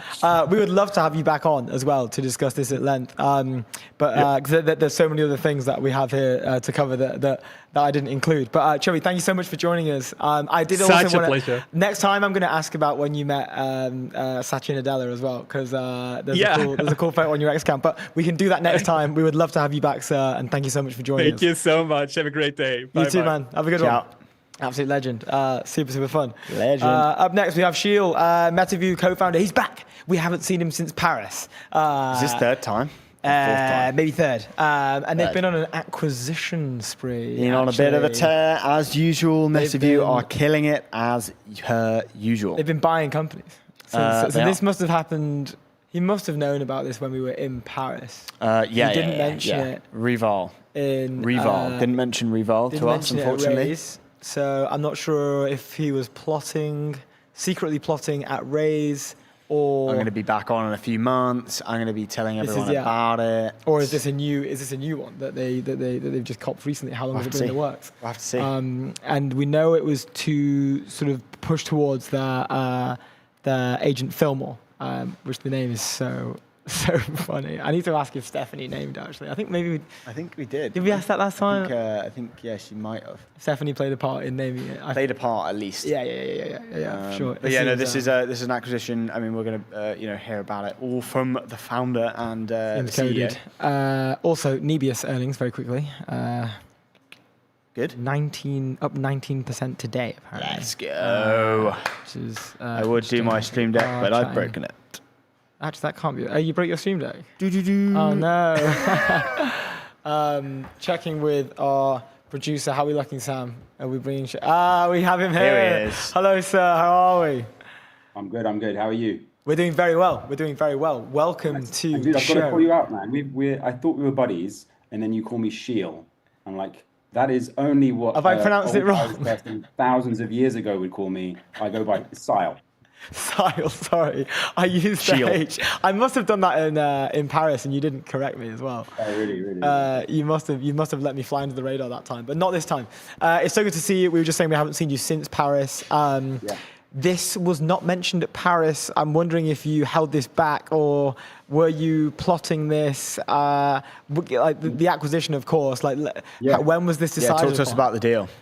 No, it wasn't like hey, knew this was coming and just sort of keeping it under the hat. Obviously, there was a short period where we kept it under our hat, but it all moved very. It was very. Wait, really? Very you didn't have the deal while we were in Paris?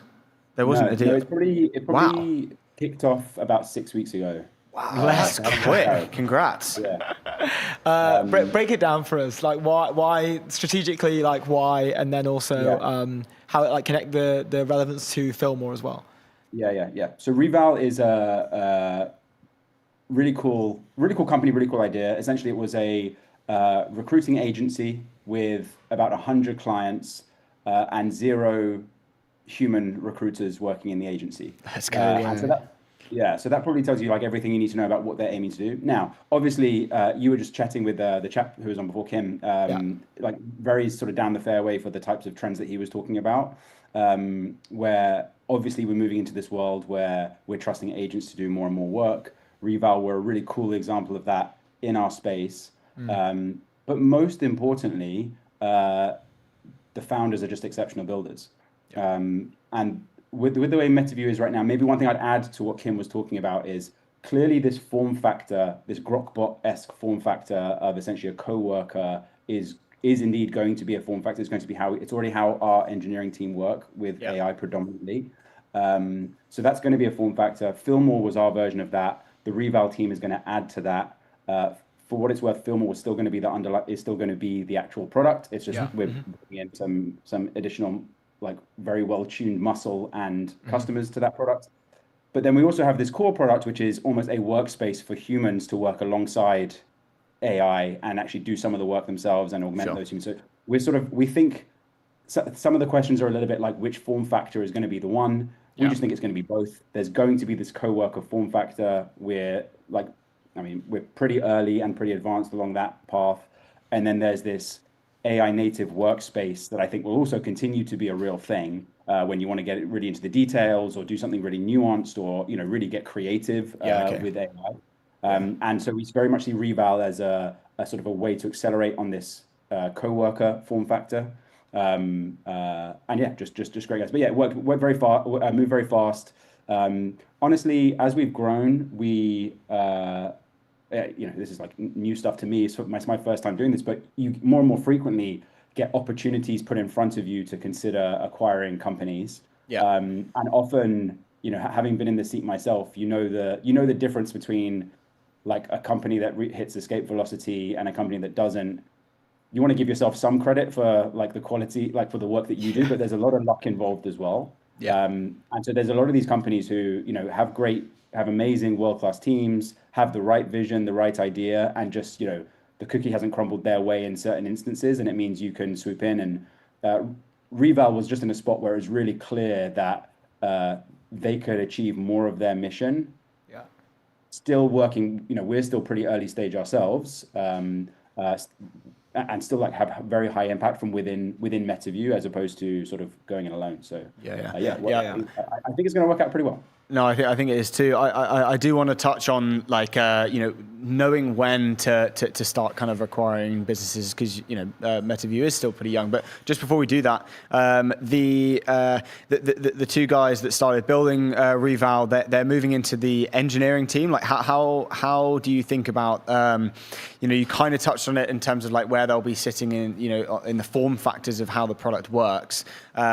But the integration, are they going to come in-house, in person? Like how does it kind of all work? Like what does the back end look like for them? Are they going to be building, Reval still just under Metaview, or will it just be completely, almost like eaten up into that kind of product, format? They're joining Metaview. Okay. And they'll be taking significant roles within the sort of continued build out of our platform, but not sort of under the Reval name or anything like that. I guess we didn't really go into details of why that would be. It's pretty sort of obvious that one of the things that their benefits, like the benefit, is that Metaview has a much bigger footprint, actually much larger brand awareness within our market as well, and so it makes a lot of sense for us to sort of to push it under Metaview's name, and they're going to contribute to just accelerating our velocity on those products. They're both based in our San Francisco office. Nice. Okay, amazing. Nice. It kind of reminds me of I know we kind of touched on it the other day, but like the whole acquiring strategy, even that early, where it's like the people are the main. Typically in the past, it's always been like, and it happened with Convergence as well when we got acquired. Like before ETM was like by the team, and they sunset our product on day one. They weren't doing it for the product. They were doing it for like the talent mainly, and also I guess the experience to like handle grit, because it's kind of like you've got founder level employee who knows how to eat glass and like is also incredibly like technically capable as well. You put someone in like a growing company like that. It must be different. It's obviously different at different scales. When you acquire a multi-billion-dollar company, I'm sure you're keeping that thing going. That's probably not the situation we're talking about here. I still think in those situations the team is so important. You hear about so many failed acquisitions or failed mergers where there is a really defined culture in the other organism. You get like organ rejection if it's too misaligned. So I do think that's really important. But yeah, certainly at our scale, whenever these sort of opportunities come up, much as you sort of try and get into the sort of like amateur MBA strategy of like, why would we be doing this? And it a lot of the time comes down to there's like an incredibly dynamic battlefield that we're a part of. and are these people going to help us win on that battlefield is sort of what you're weighing, what I was weighing up. Again, not like I'm not an experienced, I haven't done many of these acquisitions, so I could end up with egg on my face, but that felt very intuitive to me. I feel like it is becoming more popular though. I think maybe if we went back 3 years ago, I think that's probably far enough. We wouldn't be seeing early stage companies running like loads. I'm not saying like you guys are doing loads of acquisitions, just one, but I've seen other companies run like similar types of acquisitions in the early stage. I'm trying to work out like why it is becoming more popular. Like, is it just more people building? My gut would be it's because listen, I think two things have changed on our side. One is Metaview is at greater scale, so I don't think it's like a crazy time for us to be doing acquisitions. So I can only talk from our perspective. But I would say one thing that I'm definitely very conscious of is actually there was a time when Metaview wasn't doing very well. Actually, we were doing well, but there was other things. There was extraneous circumstances, which means we might not end up doing well. But thankfully, we got through it. But when that was happening, one thing I reflected on at the time was, well, at least I'm really lucky that I'm working on the bleeding edge of AI, and I have experiences of building product that literally a fraction of a % of people have. Total conviction that this is going to change the world. So I'm like, I felt lucky, even though it was a very stressful time, that I was at the heart of this revolution. And I think obviously the number of people who are at the bleeding edge is like slowly growing, but it's still a relatively low amount. Like a lot of the time when we're interviewing engineers from amazing companies, their exposure, much as in our world, in the world that the folks that you're speaking to, it's like no one writes code anymore. It's just AI agents doing it. And in a lot of companies, that's not the case. And so you're hiring from quite a small pool of people who truly get what it takes to be an amazing builder. And I don't just mean engineer, I mean a builder of any sort in the age of AI. Because most people just, unless they've taken their own initiative to do it outside of like the work hours or whatever, they're not getting exposed to that like relentlessly day in, day out. And so there's just a small pool. And I think that's why it's very attractive to bring people in this way. So that's sorry. I was going to say, are you going to be, are you going to be actively potentially looking for acquisitions now, or is it still, how has your kind of mindset shifted now? This acquisition is the first one. Does that mean that there's a bit of kind of active looking potentially, or no? It's not like a big focus. No, it's not like we sort of spend dedicated hours on it. We stay abreast of emerging companies, again, often founded by amazing people. And again, despite these being amazing people, most of them probably aren't going to make it. And so it's just good to know who's in the space, in whether it's recruiting related or just general agent building, which I think is if you think about the strategic like power that a company like us has accrued, some of it is in our market, but some of it is what I mentioned earlier, like a small group of people who really know how to build agents. Again, there's not many of those out there. So we keep an eye on it, but it's not like a big focus. There's more yield on our energy just to focus on like other things at the moment. Yeah, it's just going back to the thing you mentioned then about the. Sorry, I know we are at time, but I really want to ask this, or just like have a genuine discourse around it. You mentioned that a lot of the engineers out there today, they aren't as at the frontier as we think they are. And I was having dinner the other day with a friend of mine who's like around seed stage, like raised a couple mil, and is trying to get like strong engineering talent through the door. And they initially realized when they were like, it was hard for them to afford like frontier level, where they're like they've sort of grown up in the era that we've grown up right now, that's like very frontier focused. So they moved away to like founding engineers of like the 2010 SaaS leaders. And they found, which was really interesting, that like these guys a lot of them were manually coding. And these are like incredible engineers, right? Like they're the founding engineers of the 2020, sort of 2015, like SaaS eras, very large companies that we will all know. And they were no way near as sort of like agentic, AI pilled as you would assume. Because you hear founding engineer, right? And you're like, okay, obviously this guy is like spinning up some multi-layered orchestration agent that's just running all day for them. But no, and I thought it was really interesting, like it's not, I wonder if there's like data on that or something. But I mean, it's necessity is the mother of invention, right? These people probably did really well. They don't have the need to reinvent themselves, really. Whereas obviously people coming out now, if you're going to get anywhere, you're going to be outcompeted if you're not. And that's sort of it's that's the way it goes. Yeah, Indeed. Yeah, no, literally. Dude, we 1 minute over, but always happens when we have good conversations. Thank you so much for joining in again. Thanks, Al. We appreciate it, man. On the acquisition. Thanks, guys, congrats on the raise as well. Thank you, bro. No, yeah, you're gonna have to come into the studio live. Where next time you're in London, we can do something in here. It'll be fun. Yeah, that'd be great. Nice. Legend. Cheers, guys. Good to see you, man. Have a good one. Ciao. See you later. Boom, ladies and gentlemen. About to press. Wednesday, 12th of August. That is the show. Should we quickly go through bangers of the day? Oh, sorry. Let's do it. Yeah. I've jumped it. I've jumped the gun there. I think I know. We have a few. Was. Let's pull this one up. I thought this was quite interesting. This is a nice little. I don't think this has potential of banger of the day, but I think this is cool, and I think someone should build this in London specifically. Lucas Wolf says, my bike got stolen in SF, third stolen bike for me, but the first time ever. I have hope because Codex has a recurring task set up to search the web every day at 2 p.m. PT. You may steal my bike, but you have to deal with my agent. Startup idea unlocked.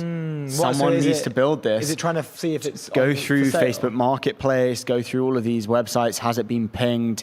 You know, you can literally keyword search your bike and or anything that you might lose. Great idea. Thanks for Paul to bringing that to my attention, and Lucas Wolf for the business idea.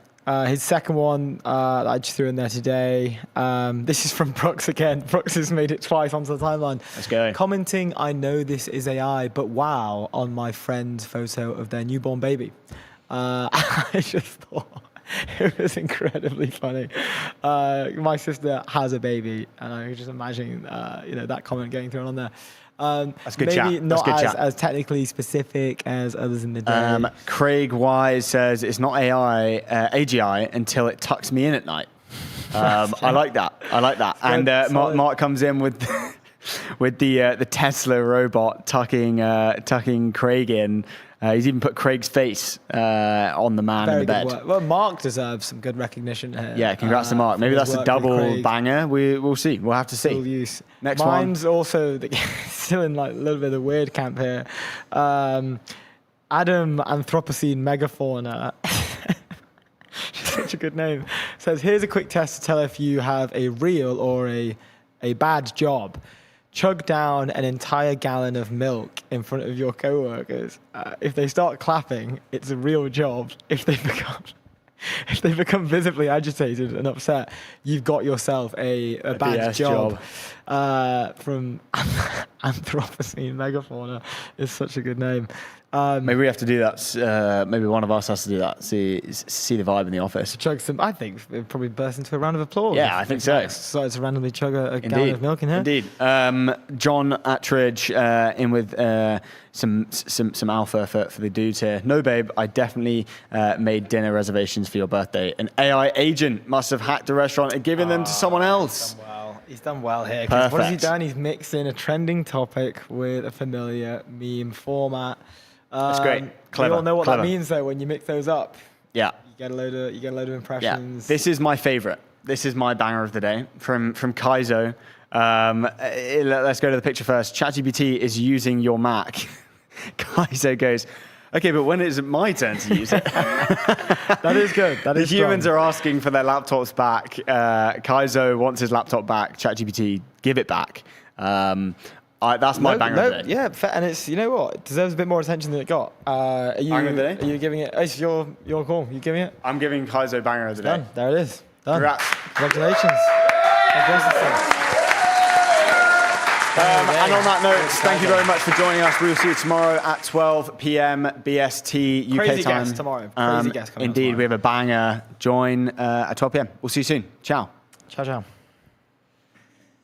Let him cook. I said Let him cook. Let him cook.